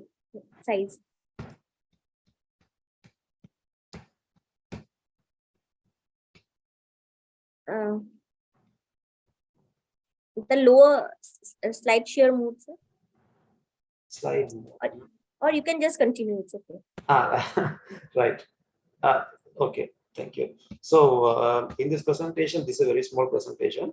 So my topic is population, poverty, and inequality. So here I am not going to talk about the population or poverty and inequality terms, about the definitions.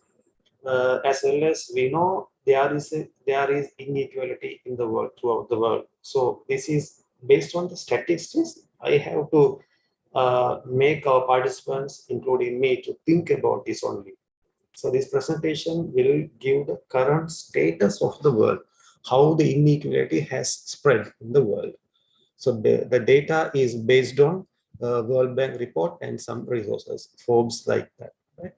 Okay, so according to the first slide, according to the data, now currently the world population is 7,888 million. So out of these, 682 million is living under extreme poverty. This is basic data. So 8.5% is living under extreme poverty. 1,850 million people are below 3.65 per day income, and 46% people living in $6.85 per day income. So it means here what we are saying, what we can see here is, out of the total population in the world, 6,242 million. It means approximately 70% people are in poverty now, today. So this is the first thing we have to understand here. 80% people, it means totally 6,242 million people are in poverty today in the world. So there are regional extreme poverty and national poverty that is there. So the main thing is the first thing I said.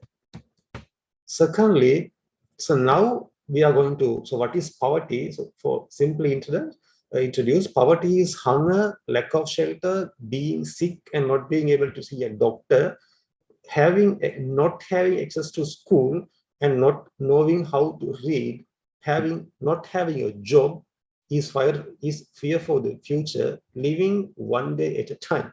So this is the definition for the poverty. So what we can see here is 80% of the whole population, 6,242 million people in the world are in this condition, with hunger, with lack of shelter, with being sick, no money to see doctor, no access to school, no job, no hope of the future. So this is the current situation of the people in the world, right? This. So there are some two lines are there. What is poverty line? That normally you can understand. So in the third presentation, this is saying about the rich people and the organizations in the world. So here, this is not about the income, about the asset. So in the world, 486.6 trillion USD is the asset of the financial institutions in the world. So just to know, just to understand about this, I converted it into LKR in Sri Lankan money in INR. If you can read, but you can't read that amount.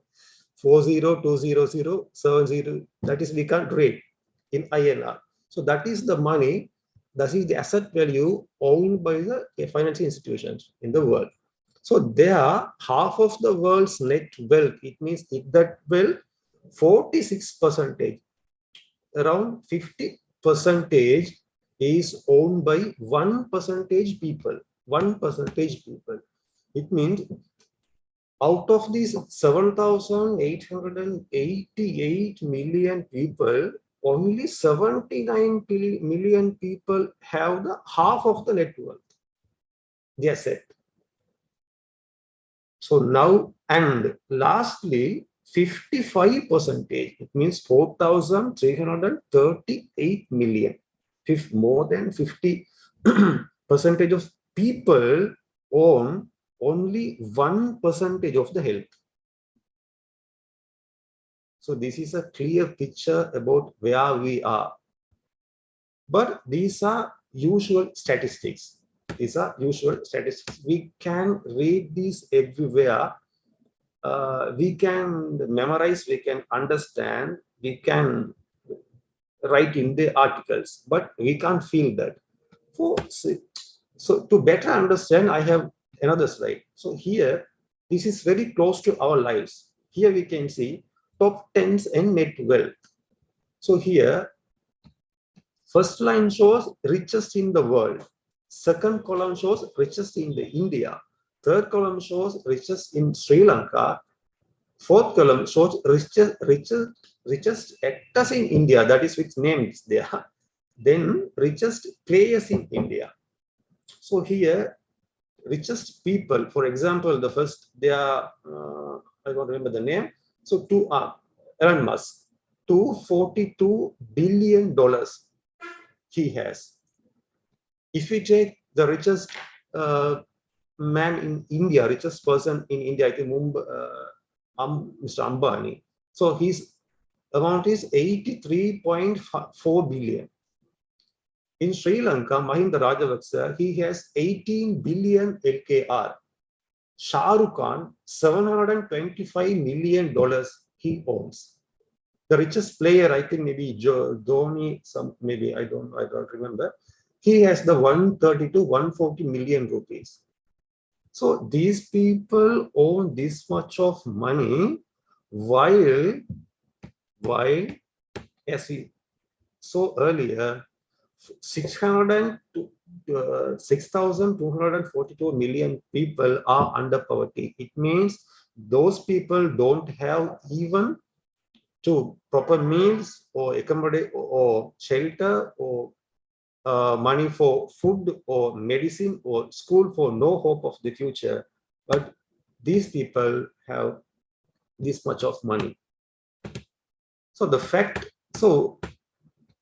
when we are talking about the equality, so if we are trying to make equality against inequality, when we are acting against inequality, we have to speak and act against Shah Rukh Khan or Bill Gates or Mahinda Rajapaksa or Hrithik Roshan or Chiranjeevi or Ram Charan or MS Dhoni or Sharma or who is there, the cricket players. So this is the practical fact. So if we are going to read the documents or essays or in our school syllabus, it is very, very easy to talk, to read, to write. But when we are going to act in the real field, in real life, it will be very, very challenging for us. So, but that is the main requirement in the world when we are going to try to make equality. Otherwise, we can talk, we can read and write, we can't act. Until the end of the world, we can't make equality. It means if we are in Sri Lanka or India, Bill Gates, Elon Musk, they are very far from us. But Shah Rukh Khan, Amitabh Bachchan, Virat Kohli, Ambani, they are very close to us. In Sri Lanka, Mahinda Rajapaksa, Ranatunga, they are very close to us. So when we have to start from here, but if I am thinking how, it is very challenging. Even I also can't do anything in my own community. I am in Nuvarelia in Sri Lanka. So there also it is very, very challenging practically. But this is visible. This is very clear. There is a very huge inequality in the world. So what we are going to do, so what I think is we have to act from our point, from our area, from our family. We have to create that kind of community around us. First, we have to act as like for that, to destroy inequality. Our family, within the community, we and our team, our community, we have to act against inequality. Otherwise, it is very difficult. So then from that, what we are expecting is Shah Rukh Khan, while Shah Rukh Khan has a fan, Virat Kohli has a fan, Elon Musk has a fan. So we expect a peaceful life. That inequality means we can't expect equal asset value or equal income for both Shah Rukh Khan and his fan, or Hrithik Roshan and his fan. That is according to their earning system. But a peaceful life is very essential for Hrithik Roshan, as same as to his fan.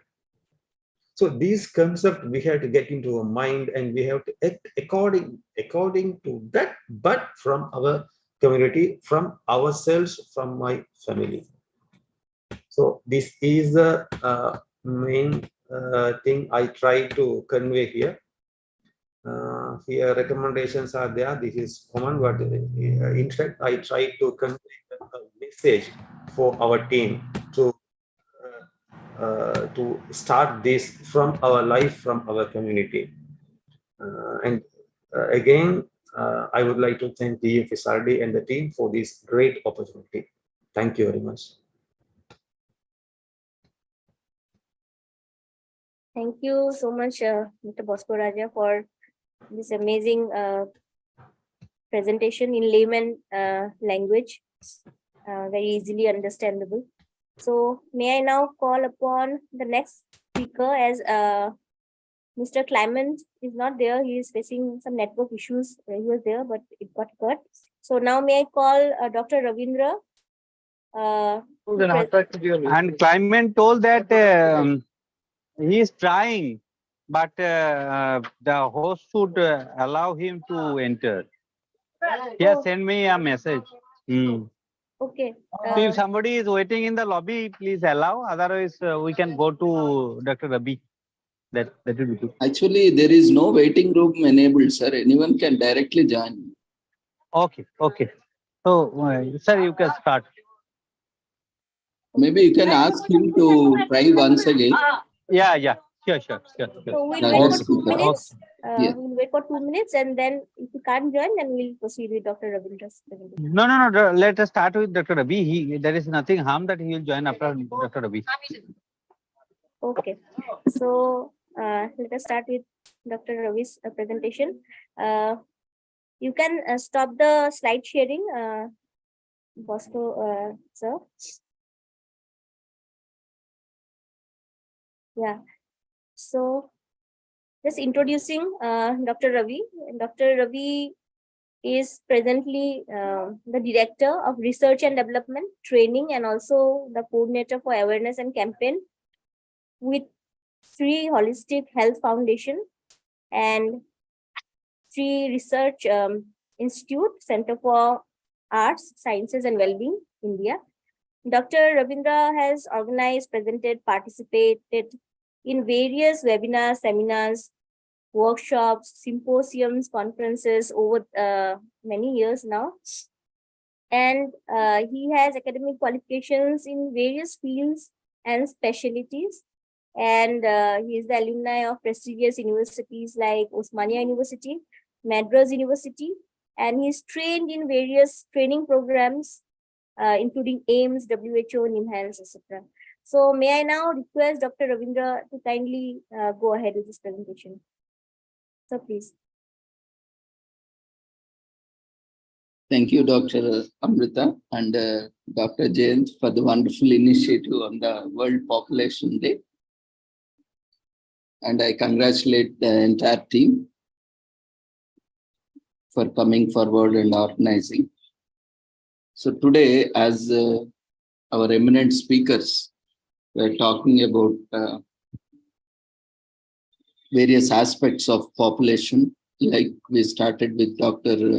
Moji Niji, who has set the direction and gave insights about what kind of problem we are facing today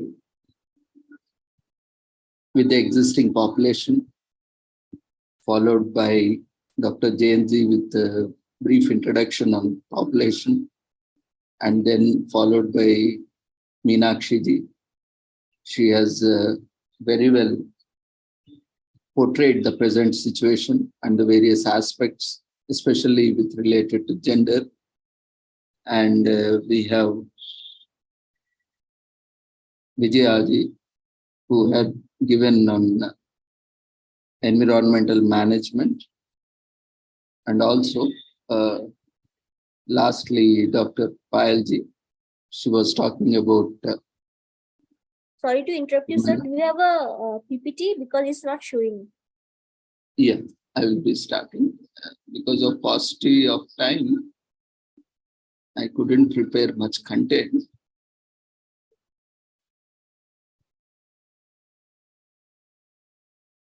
So most of the things are covered by earlier speakers, so I'm not repeating them. But I would like to quickly give you some statistics which were discussed.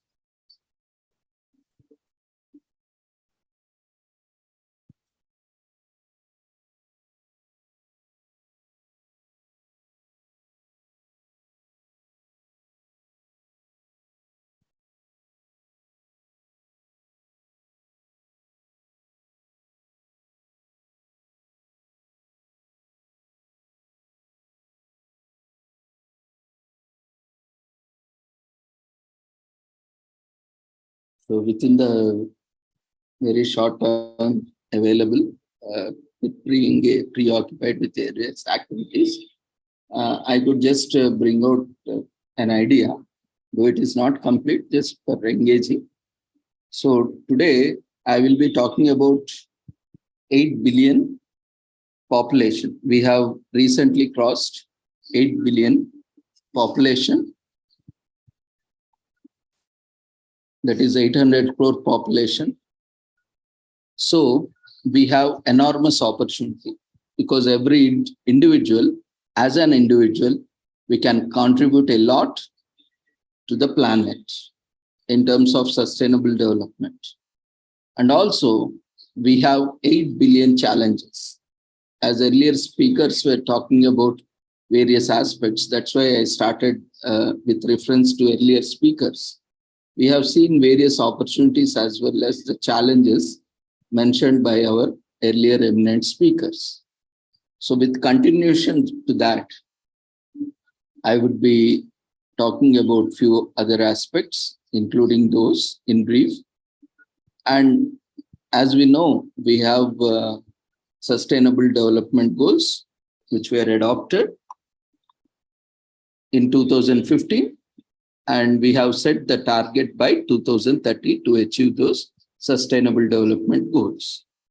So in 2022, we have crossed 800 billion and we have hardly 8 years left. So this is 2023. So we have hardly 7 years left to achieve our Sustainable Development Goals.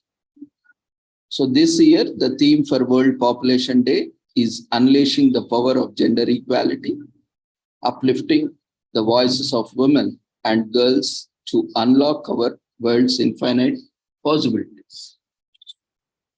As we know that most of the population is equally distributed among genders. If you look at the entire global population, we have 49.7% of the global population is women and girls. But often they are ignored in various aspects,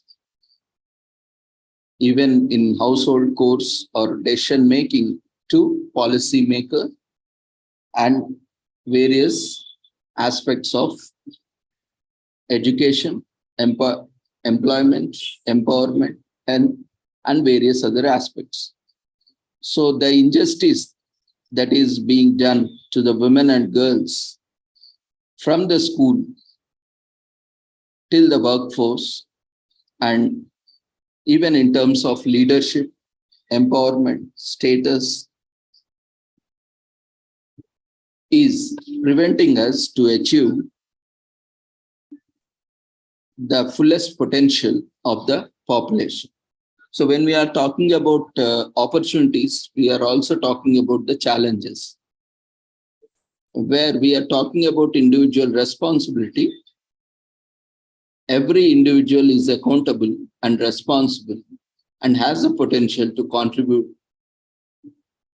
Here, half of the population, which stands about 50% of women population or girls population or the female population as such, is not being provided an opportunity to the fullest, so that they are not able to contribute.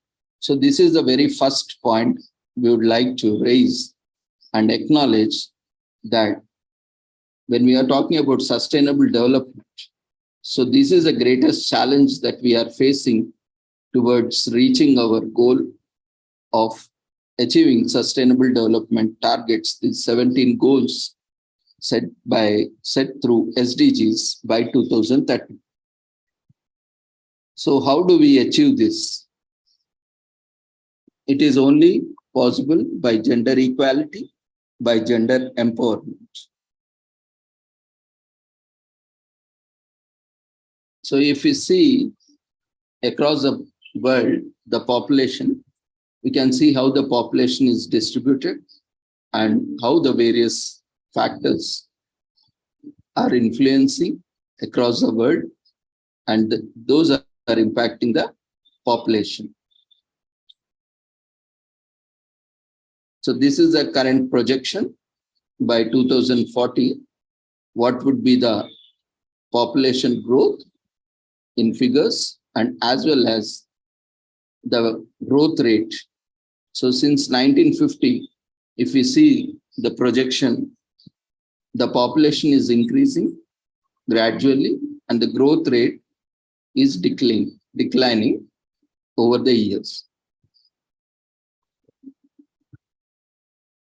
We can see in the graph, it is clearly visible the annual percentage, how it is declining from 2% and how the population is increasing over a period of years from 1950 to 2050 or 2100. And while coming to India, so this was the data which was been taken in recent census, that is 2011. So it was the next census, which was due in 2022, has been postponed until September 2023 due to COVID and other reasons. So we are expecting next census by 2023. So we'll be getting the latest data. So until then, we are using the old data. So we have with us across the states, we can see over a period of time in different age groups, how the population is distributed from 0 to 6 years to 80 plus years. And we can see how the gender, when we are taking major genders, leaving LGBTQI, now we are focusing on men and women as such, because the broader maximum population is divided into male and female.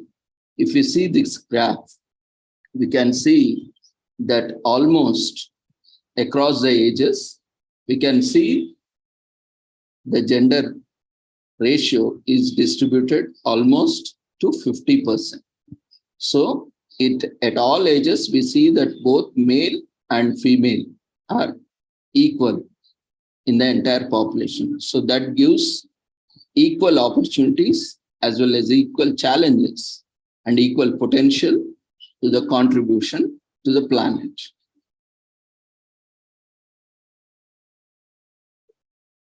We can see sex ratio, that is number of females per 1,000 males.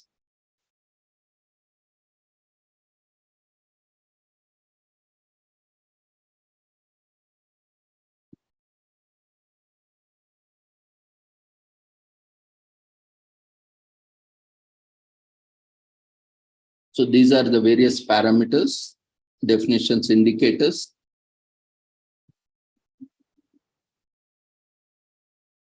So when compared to the entire world with developed nations, developing nations, underdeveloped nations, these are the various indicators. So when we look at the total population, these are the recent statistics. In 2023, we have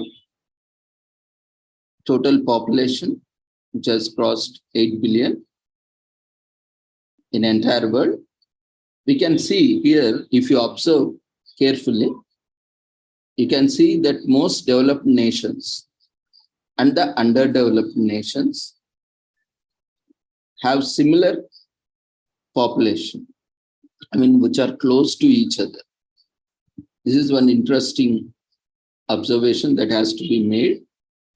And the developing nations has the highest or huge population when compared to developing nations and underdeveloped nations.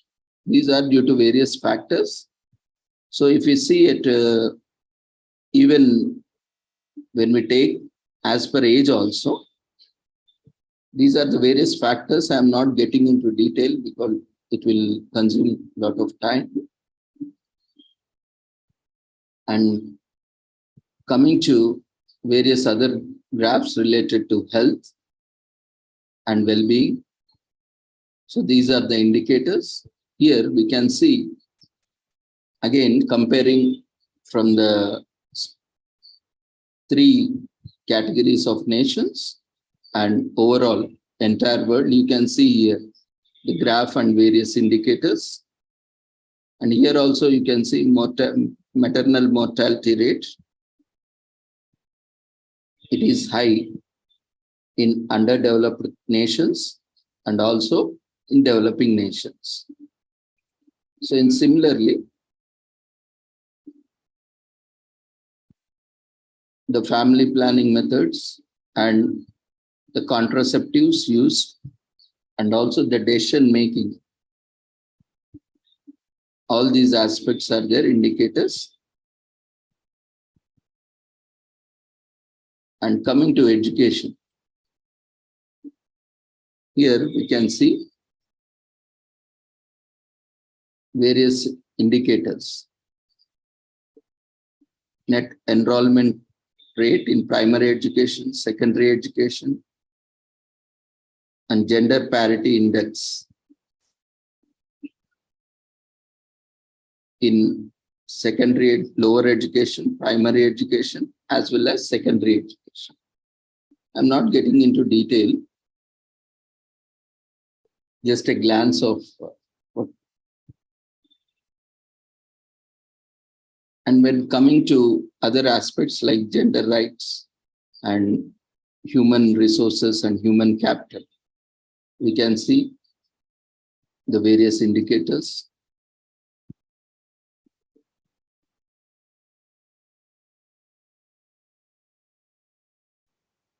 I'll be sharing this PPT so you can go through in detail if required.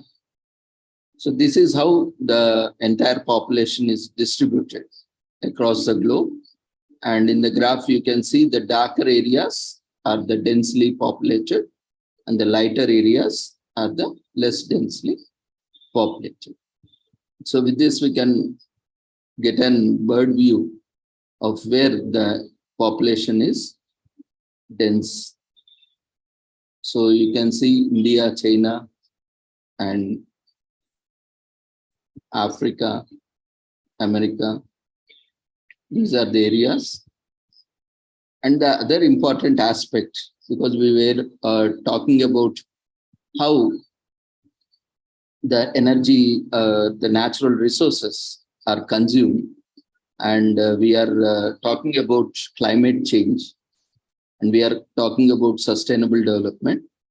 So the other aspect is the major being in behavioral sciences. The other most important system is our belief system, because most of our lifestyle or food choices are highly dependent or influenced by our belief systems. So belief systems are mostly, religion or other spiritual and other practices. So it is also important to look at the statistics when we are talking about population. So when we look at a global level, so the first largest population is Christians. We can see 31% of the world population are belonging to Christians. And 23%, this is also again 2010 statistics, not of recent. There may be change. Only there is an increase, there is no decrease, except other religions like Hindus, Buddhists. There is no significant decrease in Christianity or Muslim, Islam religions, and no religion affiliation. In these three aspects, we have seen there is a gradual increase.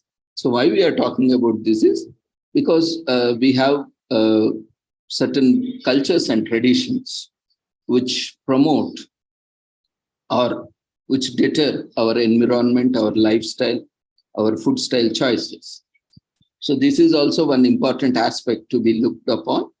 when we are talking about the population. So we can see the third largest population are atheists, those who don't believe in any god. And fourth is Hindus, and next is Buddhist and Jain and other populations. So here we can see, as already our first special guest has spoken, most of us are carnivorous. We consume a lot of meat products. So this is very significant here. These Christianity, Islam, and other religions, they are promoting these, generally meat and meat products through their lifestyle or food style. We can see, so that's how the majority of the population are consuming meat products, dairy products. And Buddhist and Jains and other belief systems, they don't consume any meat products. They are pure vegetarians, pure vegans, and Hindus have a mix of both. Some are pure vegetarians, some are non-vegetarians, some are vegetarians. So we have different categories in that. So half can be considered as vegetarians and non-vegetarians. Again, I am not getting into that aspects in detail. Only we are looking at how these animal farming and other aspects are going to impact climate change, and how this population is also influencing our sustainable development. And if you see religion-wise, so this is we can see that almost half of the population are, more than half of the population are carnivorous. Hence, we consume meat and meat products. Here we can see where the population is contributed and which kind of population. So here we can get an idea of where mostly what kind of food or what kind of lifestyle is followed majorly. So what kind of food patterns we can observe, and cultural practices and various other aspects, which are also essential for sustainable development and their achievement of sustainable development goals. Here, if you look at milestones, as already discussed by earlier speakers. So in 1804, we were just 1 billion, and by 1930, we were 2 billion, and by 1960, we were 3 billion, and 1974, we were 4 billion, and by 1987, we were 5 billion. And that's how, as already Meenakshi ji has already mentioned, so that's where when we reach 5 billion population, and this day was adopted. And since then, we have reached 6 billion in 1998. Just observe the gap, year gap. And in 2010, we have reached 7 billion. And in 2022, so we have reached November 15th, 2022, we have reached 8 billion population. And the projections are by the United Nations. So the next target of 9 billion will be reaching by 2037. And the next target, 10 billion, will be reaching by 2058. So this is how our projections are based on the statistics on the past, on various other parameters, indicators we have seen.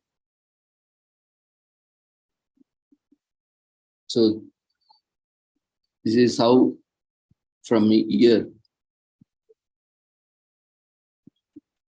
1 to 2022, the population has been distributed and how the growth was monitored and recorded over a period of years. This is a distribution of world population. over the last 5,000 years, how and where the majority of the population was present across the globe over last 5,000 years. You can observe more or less it's same. The Asian region, African region, we see there is a gradual growth of population. Later on, slowly we have also observed in American region. And in last 12,000 years, we can see the graph, how rapidly in the past 1,000 years, 2,000 years, the population has increased. So this is a timeline, as we have already seen, from 1 billion to present 8 billion. How many years we have taken? And as already seen in the first graph, though the population is increasing, but annual percentage is decreasing. So we can see the population growth, and we can see at the same time annual growth rate of world population. That is declining. And the projections also show that annual rate is declining. So the top most populated countries in the world. Today, as on date, India is the most populated nation in the world. It has surpassed China recently. So next to us, as already mentioned by earlier speakers, so first is India, and next China, then United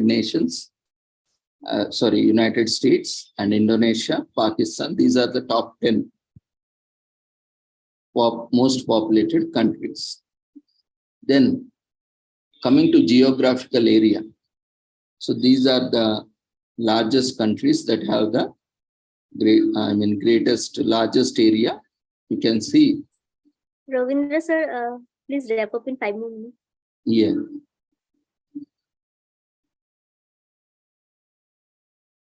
So to sum up,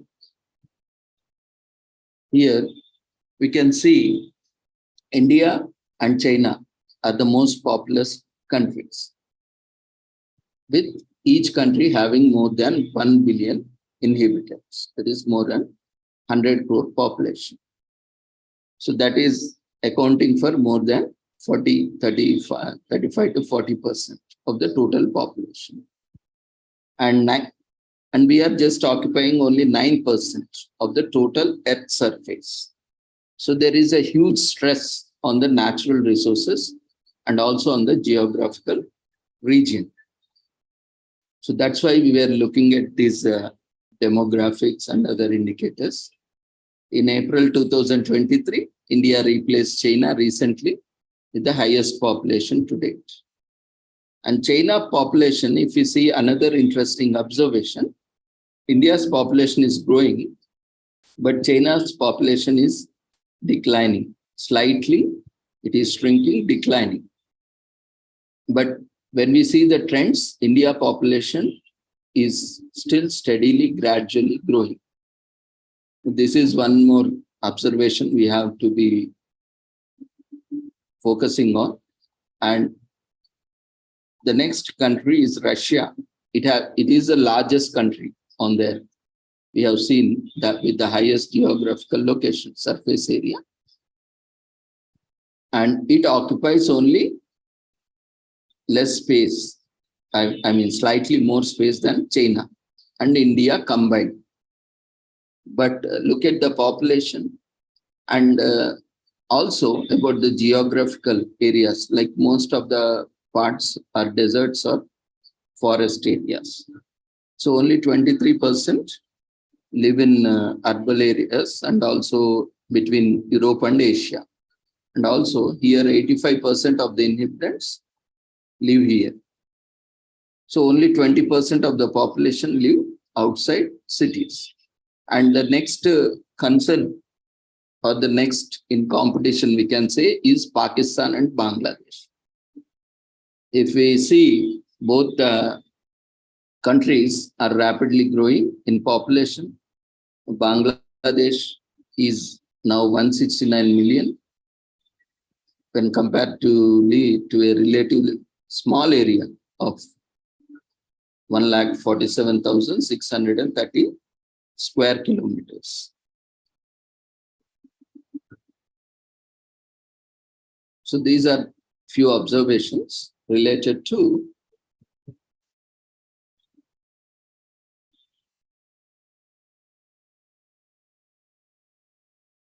these demographics. And coming to sustainable development aspects.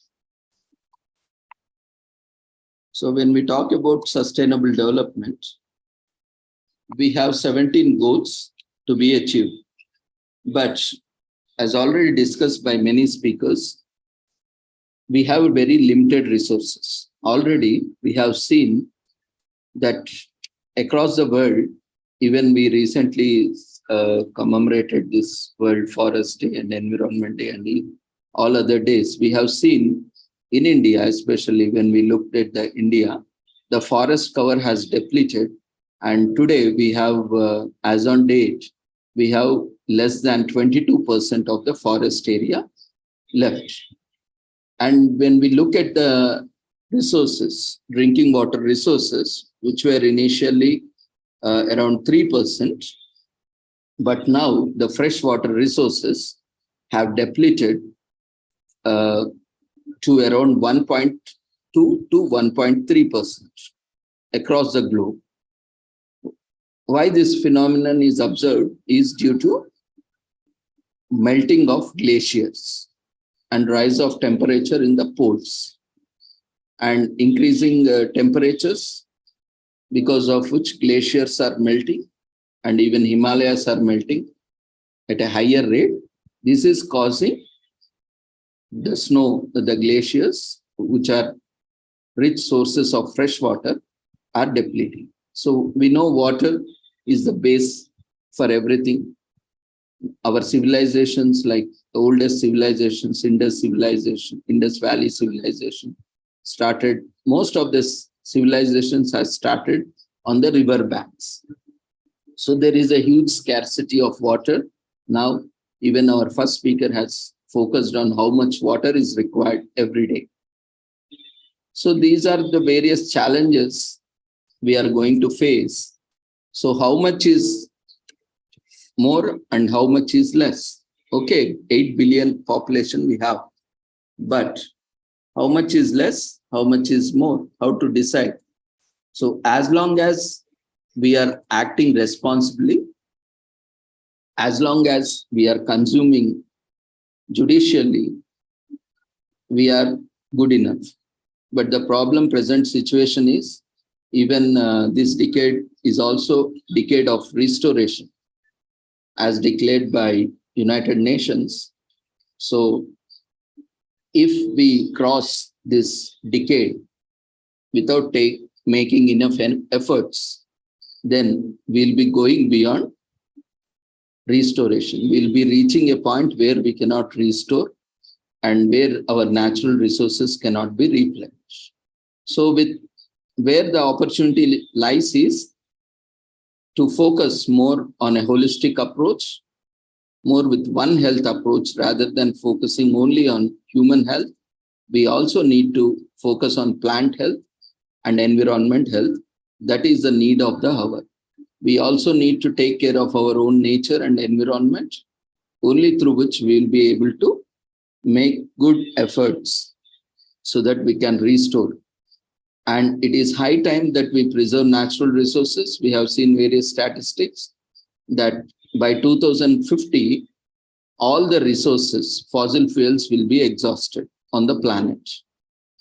So we need to move on to clean and green energy.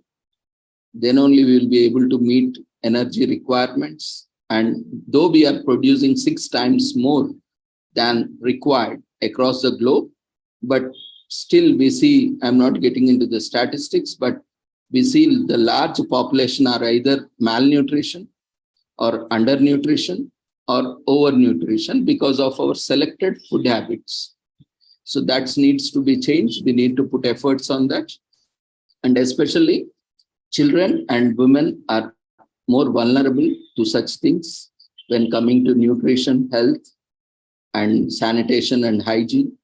So more accessibility, affordability of such any products, sanitation products or health and hygiene infrastructure and services should be made available so that half of the population is empowered. So that's where our opportunity lies. So I will conclude here and saying that 8 billion people is a strong community, and with right approach and with a right sense of conscious of preserving our own planet, if we move together, it would be a great opportunity and a great strength. But at the same time, if we continue to abuse or if we continue to overutilize and exploit the nature and resources, we are going to face the challenge. And soon the rate of extinction, as already earlier speakers have also mentioned, soon there will be a day where humans also become extinct. That day is not far if we don't realize now and take an action. So let's take pledge today, or let's take an initiative with conscious efforts that let's utilize this greater population as a greatest strength, as the greatest potential to change this world and achieve these sustainable development goals. So I thank once again all the organizing committee, especially Dr. Jayant and Dr. Amrita, and all the participants for patiently listening to this short presentation. Thank you. Over to you, Dr. Thank you so much, Dr. Ravindra, for you have been given such a short time and you have touched upon almost all the topics that is pertinent. So thank you. And now may I invite Coach Clement from South Africa to kindly start with his presentation. We have been waiting since long. Coach Clement, are you there right now? Am I audible to you?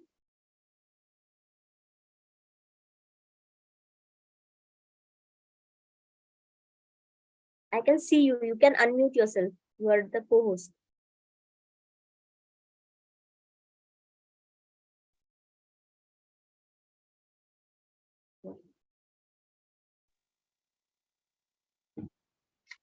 Good evening, everyone.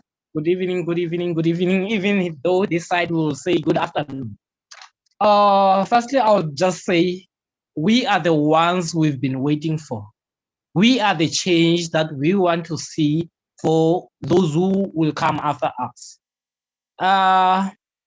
Good evening, everyone, again. Good afternoon to the Board of Global Forum for Sustainable Rural Development, to the speakers, the guests, and then the organizing communities and the other participants. My name is Clement Maluleke from South Africa.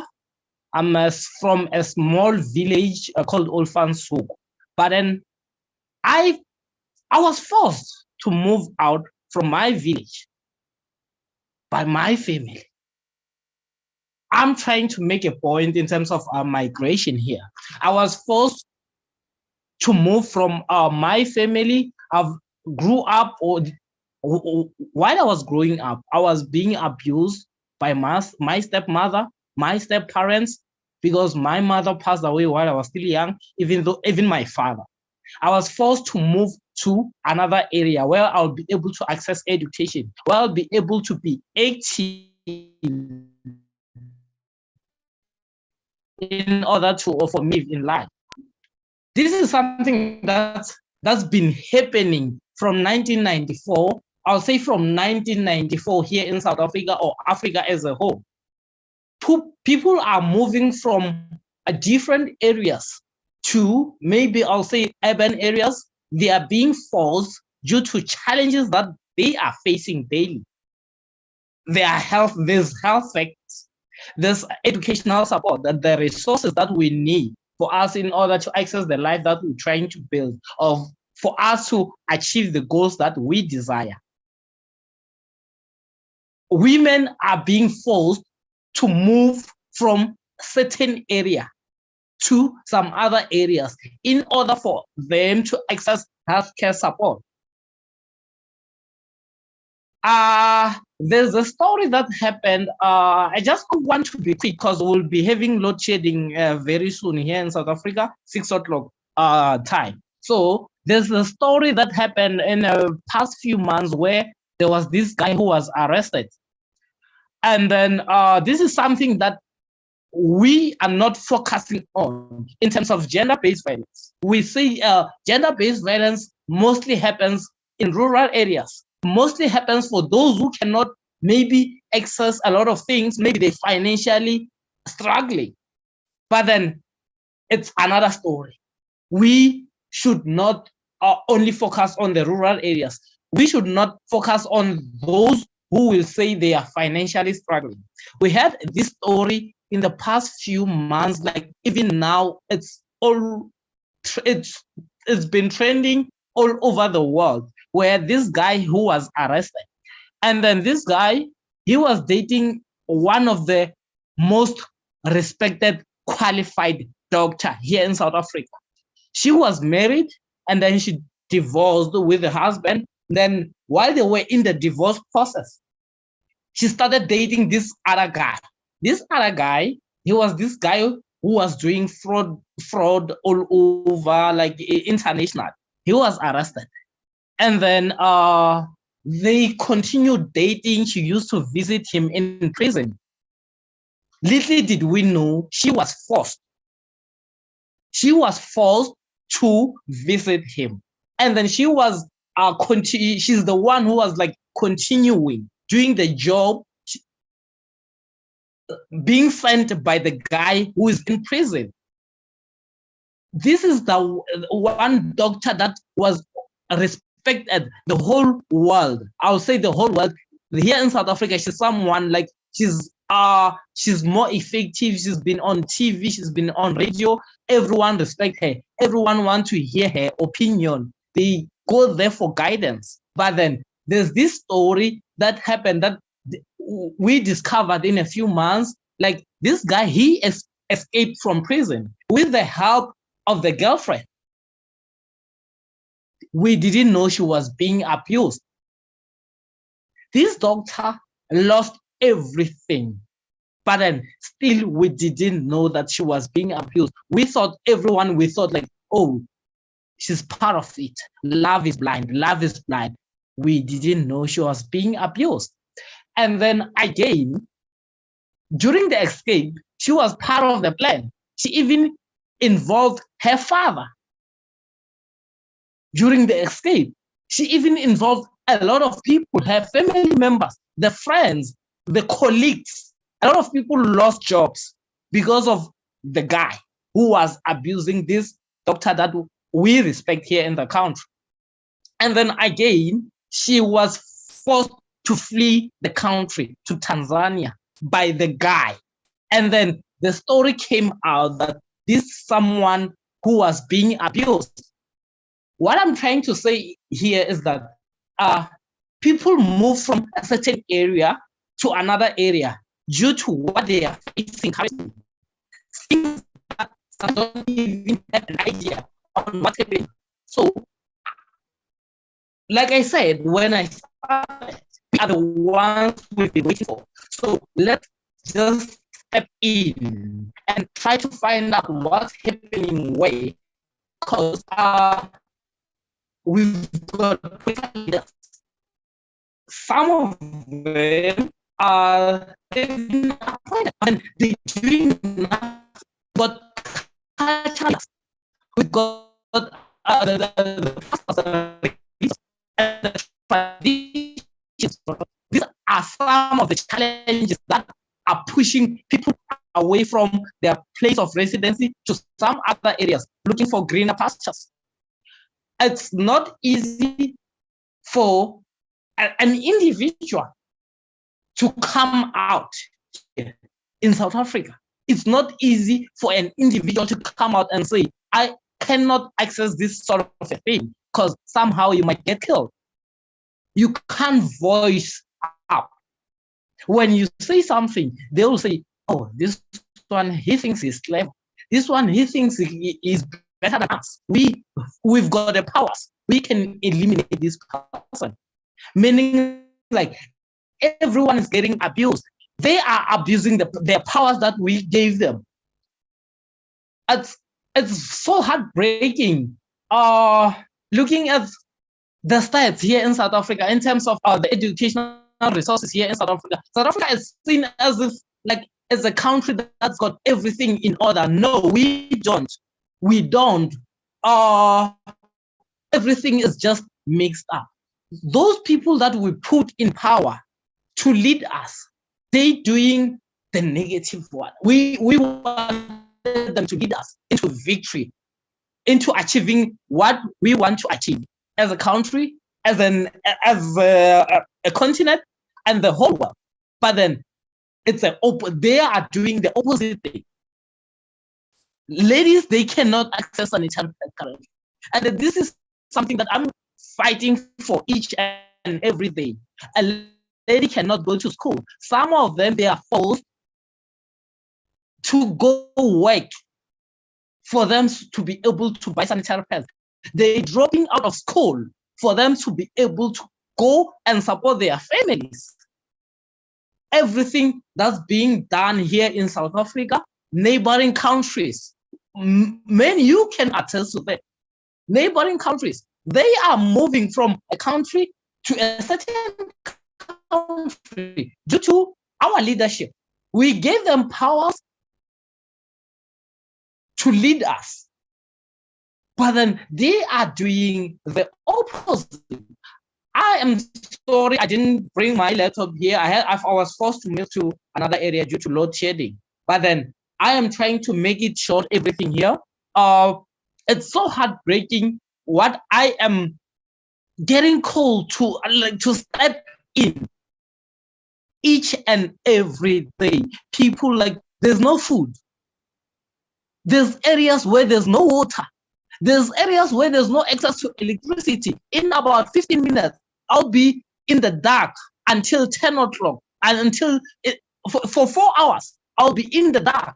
Meaning, I'll be forced to move to a certain area in order for me to be able to do what I want to do. If it's work, it's work. I might be able to get a client very soon. Coaching, I have to coach, but then I won't be able to do that because of load shedding. There's abuse in everything. It's not only about the gender-based violence only. And then the gender-based violence, even we should stop focusing more on the rural areas. There are those who we see them as those high-profile people. They've got everything covered. They've got their money. They're driving expensive cars. Those people are just quiet. They are being forced to be quiet. They are males, even females. They are forced to be quiet. Our leaders, they are even taking advantage of some people. There's rapes happening all over. I'll talk about my country. We're witnessing that. I am reading about that each and almost every day. You'll hear that there's a certain leader, a minister, is forcing himself to a male. Something that was so new to me. It was very new to me, but then it's something that we didn't expect when we put those votes. I'll repeat again.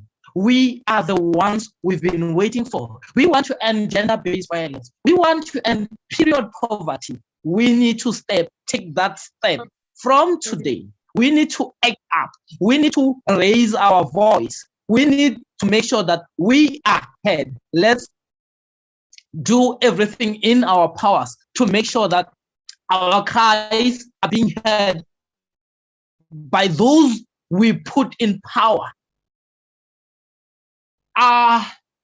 There's something we all want to achieve. But we can see this is the stumbling block. Let's try by all means. Let's invite everyone that we see this one can step in and assist to move that stumbling block in order for us to access what we want to access. There's healthcare status here. This is something that's very close to my heart, because like there's a time where I was hosting spelling bee competition. There was this lady, she was amazing, she was doing great at school, but then because of she could not access sanitary pads, she couldn't pitch for the finals of the spelling bees. And then on that day, I was awarding 20,000 rands sponsored by different companies here. Imagine a clever girl who wants to do good in school, who's doing great, she's passing with high marks, but then she could not come to school because on that day she didn't have access to sanitary pads. I almost I was in tears. I was heartbroken, but then I took a step, which I feel even now, even today, it's not even enough. We're not getting enough support from those we put in power. Hence, this movement that we're seeing all over. People are moving from a certain area to another area in order for them to access what they want to access, in order for them to achieve their desired goals. I didn't get the support that I wanted. This, in about 4 weeks back, my plan was to cycle from Pretoria to Cape Town. It was going to take me about 8 days in order to raise funds to buy sanitary pads for schoolgirls. The government, they stopped me. They forced me to drop my plan. The reason why they're forcing me to drop my plan is because they want to be the front as a political party. I'll say ANC, African National Congress. They want to be the front on the project that I initiated, on the project that I see value in. For them, it's about showing power without doing anything. For me, it was bringing that change to that single person. It hurts me so much. Like, I decided to dedicate my life in bringing change in someone's life each and every day, each and every hour. My life, it's about change. I am here to say, we need to, let's go out there. Let's communicate with those who we think need our help. Let's break those patterns that they are using, those we put in power. With the presentation that I had here, I was going to talk more about the neighboring countries, what's happening in Denmark, in Canada, in terms of migration. And then what's happening in Zimbabwe, in Kenya, Nairobi. Yeah, there's still a lot that I would love to share. There's still a lot that I would love to share with you guys. But the power that we're giving to people, are they using it to the benefit of the community, the underprivileged, or are they using it to benefit themselves? This movement, I am not longer staying in my birth area. For the past 5 years, I was being abused. I was being forced to do things that I couldn't do. I slept on the street for about 18 days. I had to go out and beg for food. But because I knew what I wanted in life, I didn't stop. I knocked on each and every door. I did everything that I could to make my life better. Your time is up. Sorry to interrupt you, but your time is up. Thank you so much. You can please within 2 minutes. Yeah. Please continue and wrap it up in 2 minutes.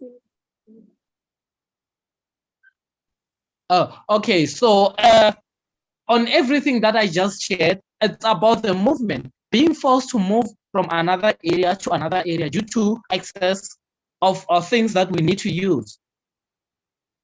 The resources. health resources. People want to give birth, but then they will say, we don't have this. We have to move to another area. Some were being chased in Limpopo here in South Africa. Like they cannot give birth on a certain hospital. They were forced to come to Pretoria. So it's a struggle. It's something that we need to stand up. It's something that we need to voice up. Wherever we go, let's talk about it. Let's engage with everyone worldwide. Let's not keep what hurts us to ourselves. Let's share with everyone. So for now, I'll say thank you for everyone like who's decided to join us, and then thanks for having me. I'm so happy to be part of this. Thank you, Thank you. Clement. Very good. For such a wonderful and passionate presentation with so many stories that we can relate to. And we knew also so many new things, stories from South Africa, especially small villages of South Africa. And especially being a male, speaking about menstruation and sanitary pad was really heartwarming. So it talks how our world is changing and how we are moving forward. So thank you. So I didn't introduce you, and you also skipped the part of introducing yourself. So Clement is advisor for UN, United Nations for the youth sector. So, and he is also a coach. He gives, we can understand from his passionate way of expressing himself. So with this, we have come to the end of our program. Unfortunately, Lawrence Boa from Zambia, he couldn't connect to us due to internet issues. So now, Dr. Amrita, I have one small. Yeah, please. Please, sir. Go ahead, sir. Oh, okay. All the participants, all the speakers, and other. If you see that in the chat, we have sent 2 links. One is that individual member. If you would like to join us, GFSRD always welcome new members.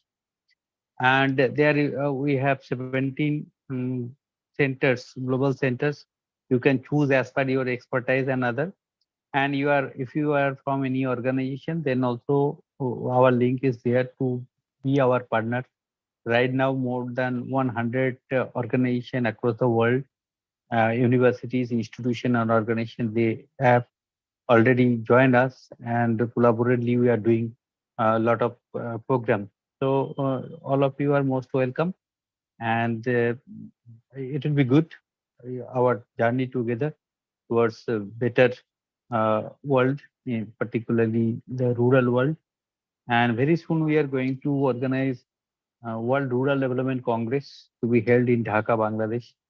So if you be with us, join with us, you can. And if you visit our website also, you can see we have journals. You can publish your paper. So all the speakers who have presented their thought, you can convert your thought into paper, and we are ready to publish your paper. So with this, over to Dr. Amrita, who is doing this great job to coordinate the entire program. Thank you, sir. Thank you so much. So ladies and gentlemen, distinguished guests, esteemed speakers, and valued participants, it is my honor and privilege to stand before you today to deliver the vote of thanks on this significant occasion of World Population Day. We have had the privilege of hearing from esteemed experts and speakers who have shared their invaluable insights and perspectives on the critical issue of global population. First and foremost, I would like to express my deepest gratitude to our distinguished guests, Dr. Moji Jini sir and Meenakshi Datta Ghosh madam, whose presence has enriched this event and made it truly remarkable. I extend my heartfelt appreciation to our esteemed speakers from all the corners of the globe, and who have graciously shared their expertise and experiences with us. Your insightful presentations have deepened our understanding, and complexities surrounding the population issues were solved or simplified rather. Your passion, dedication to finding sustainable solutions truly inspiring. I would like to express our gratitude to all the participants who have taken time to join us today. Your active engagement and involvement have made this event a resounding success. Your presence here demonstrates your commitment to addressing the challenges posed by world's growing population. So I would like to thank and to acknowledge the efforts of the organizing committee, especially Dr. Jayanta and Dr. Ravindra, who have worked tirelessly behind the scenes to bring this event to fruition. Your dedication and hard work have ensured a smooth execution. Thank you so much. And as we conclude this momentous occasion, let us carry the knowledge and insights gained here today and translate them into action. Together, we can work towards a sustainable future, one where the needs of growing population are met without compromising the well-being of our planet. So thank you and namaste from India. This is your host, Dr. Amrita Sarkar, signing off. Thank you.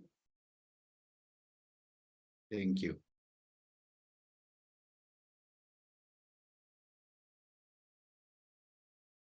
Thank you so much. I can see Good. Vinny sir and Good many night, others. everybody.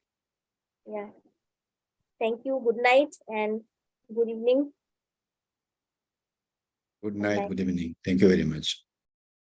Thank you. Congratulations. Thank you, Ginny sir. We'll in future we will conduct some more program on related to health and others. And Okay, your most cooperation. welcome. Most welcome, Yeah. sir. Most welcome. And we told to Dr. Amrita that we can do some physical, not only virtual, because Arunachal very close to us, and we are coming Arunachal in some time, maybe next month or after that. So Okay, we'll most plan welcome, something. sir. Most welcome. Yes, Thank yes, sure. Thank sure. you. Thank you. Okay. Thank you. Thank you. Yeah, Thank yeah. you so much. I'm looking Thank you, forward to everyone. that. Thank you.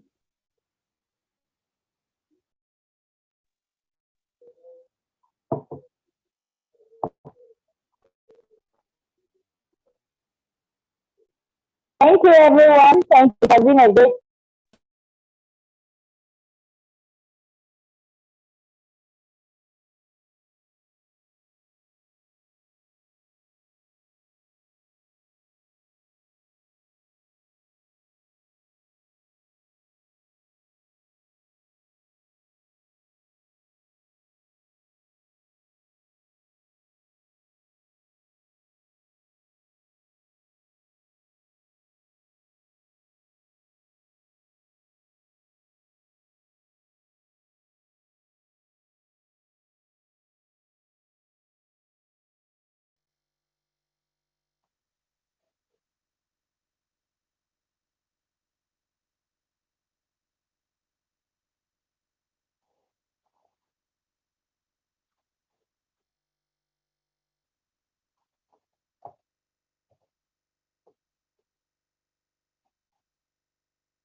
Thank you, everyone, for joining us. We are closing the session. Take care. Good night.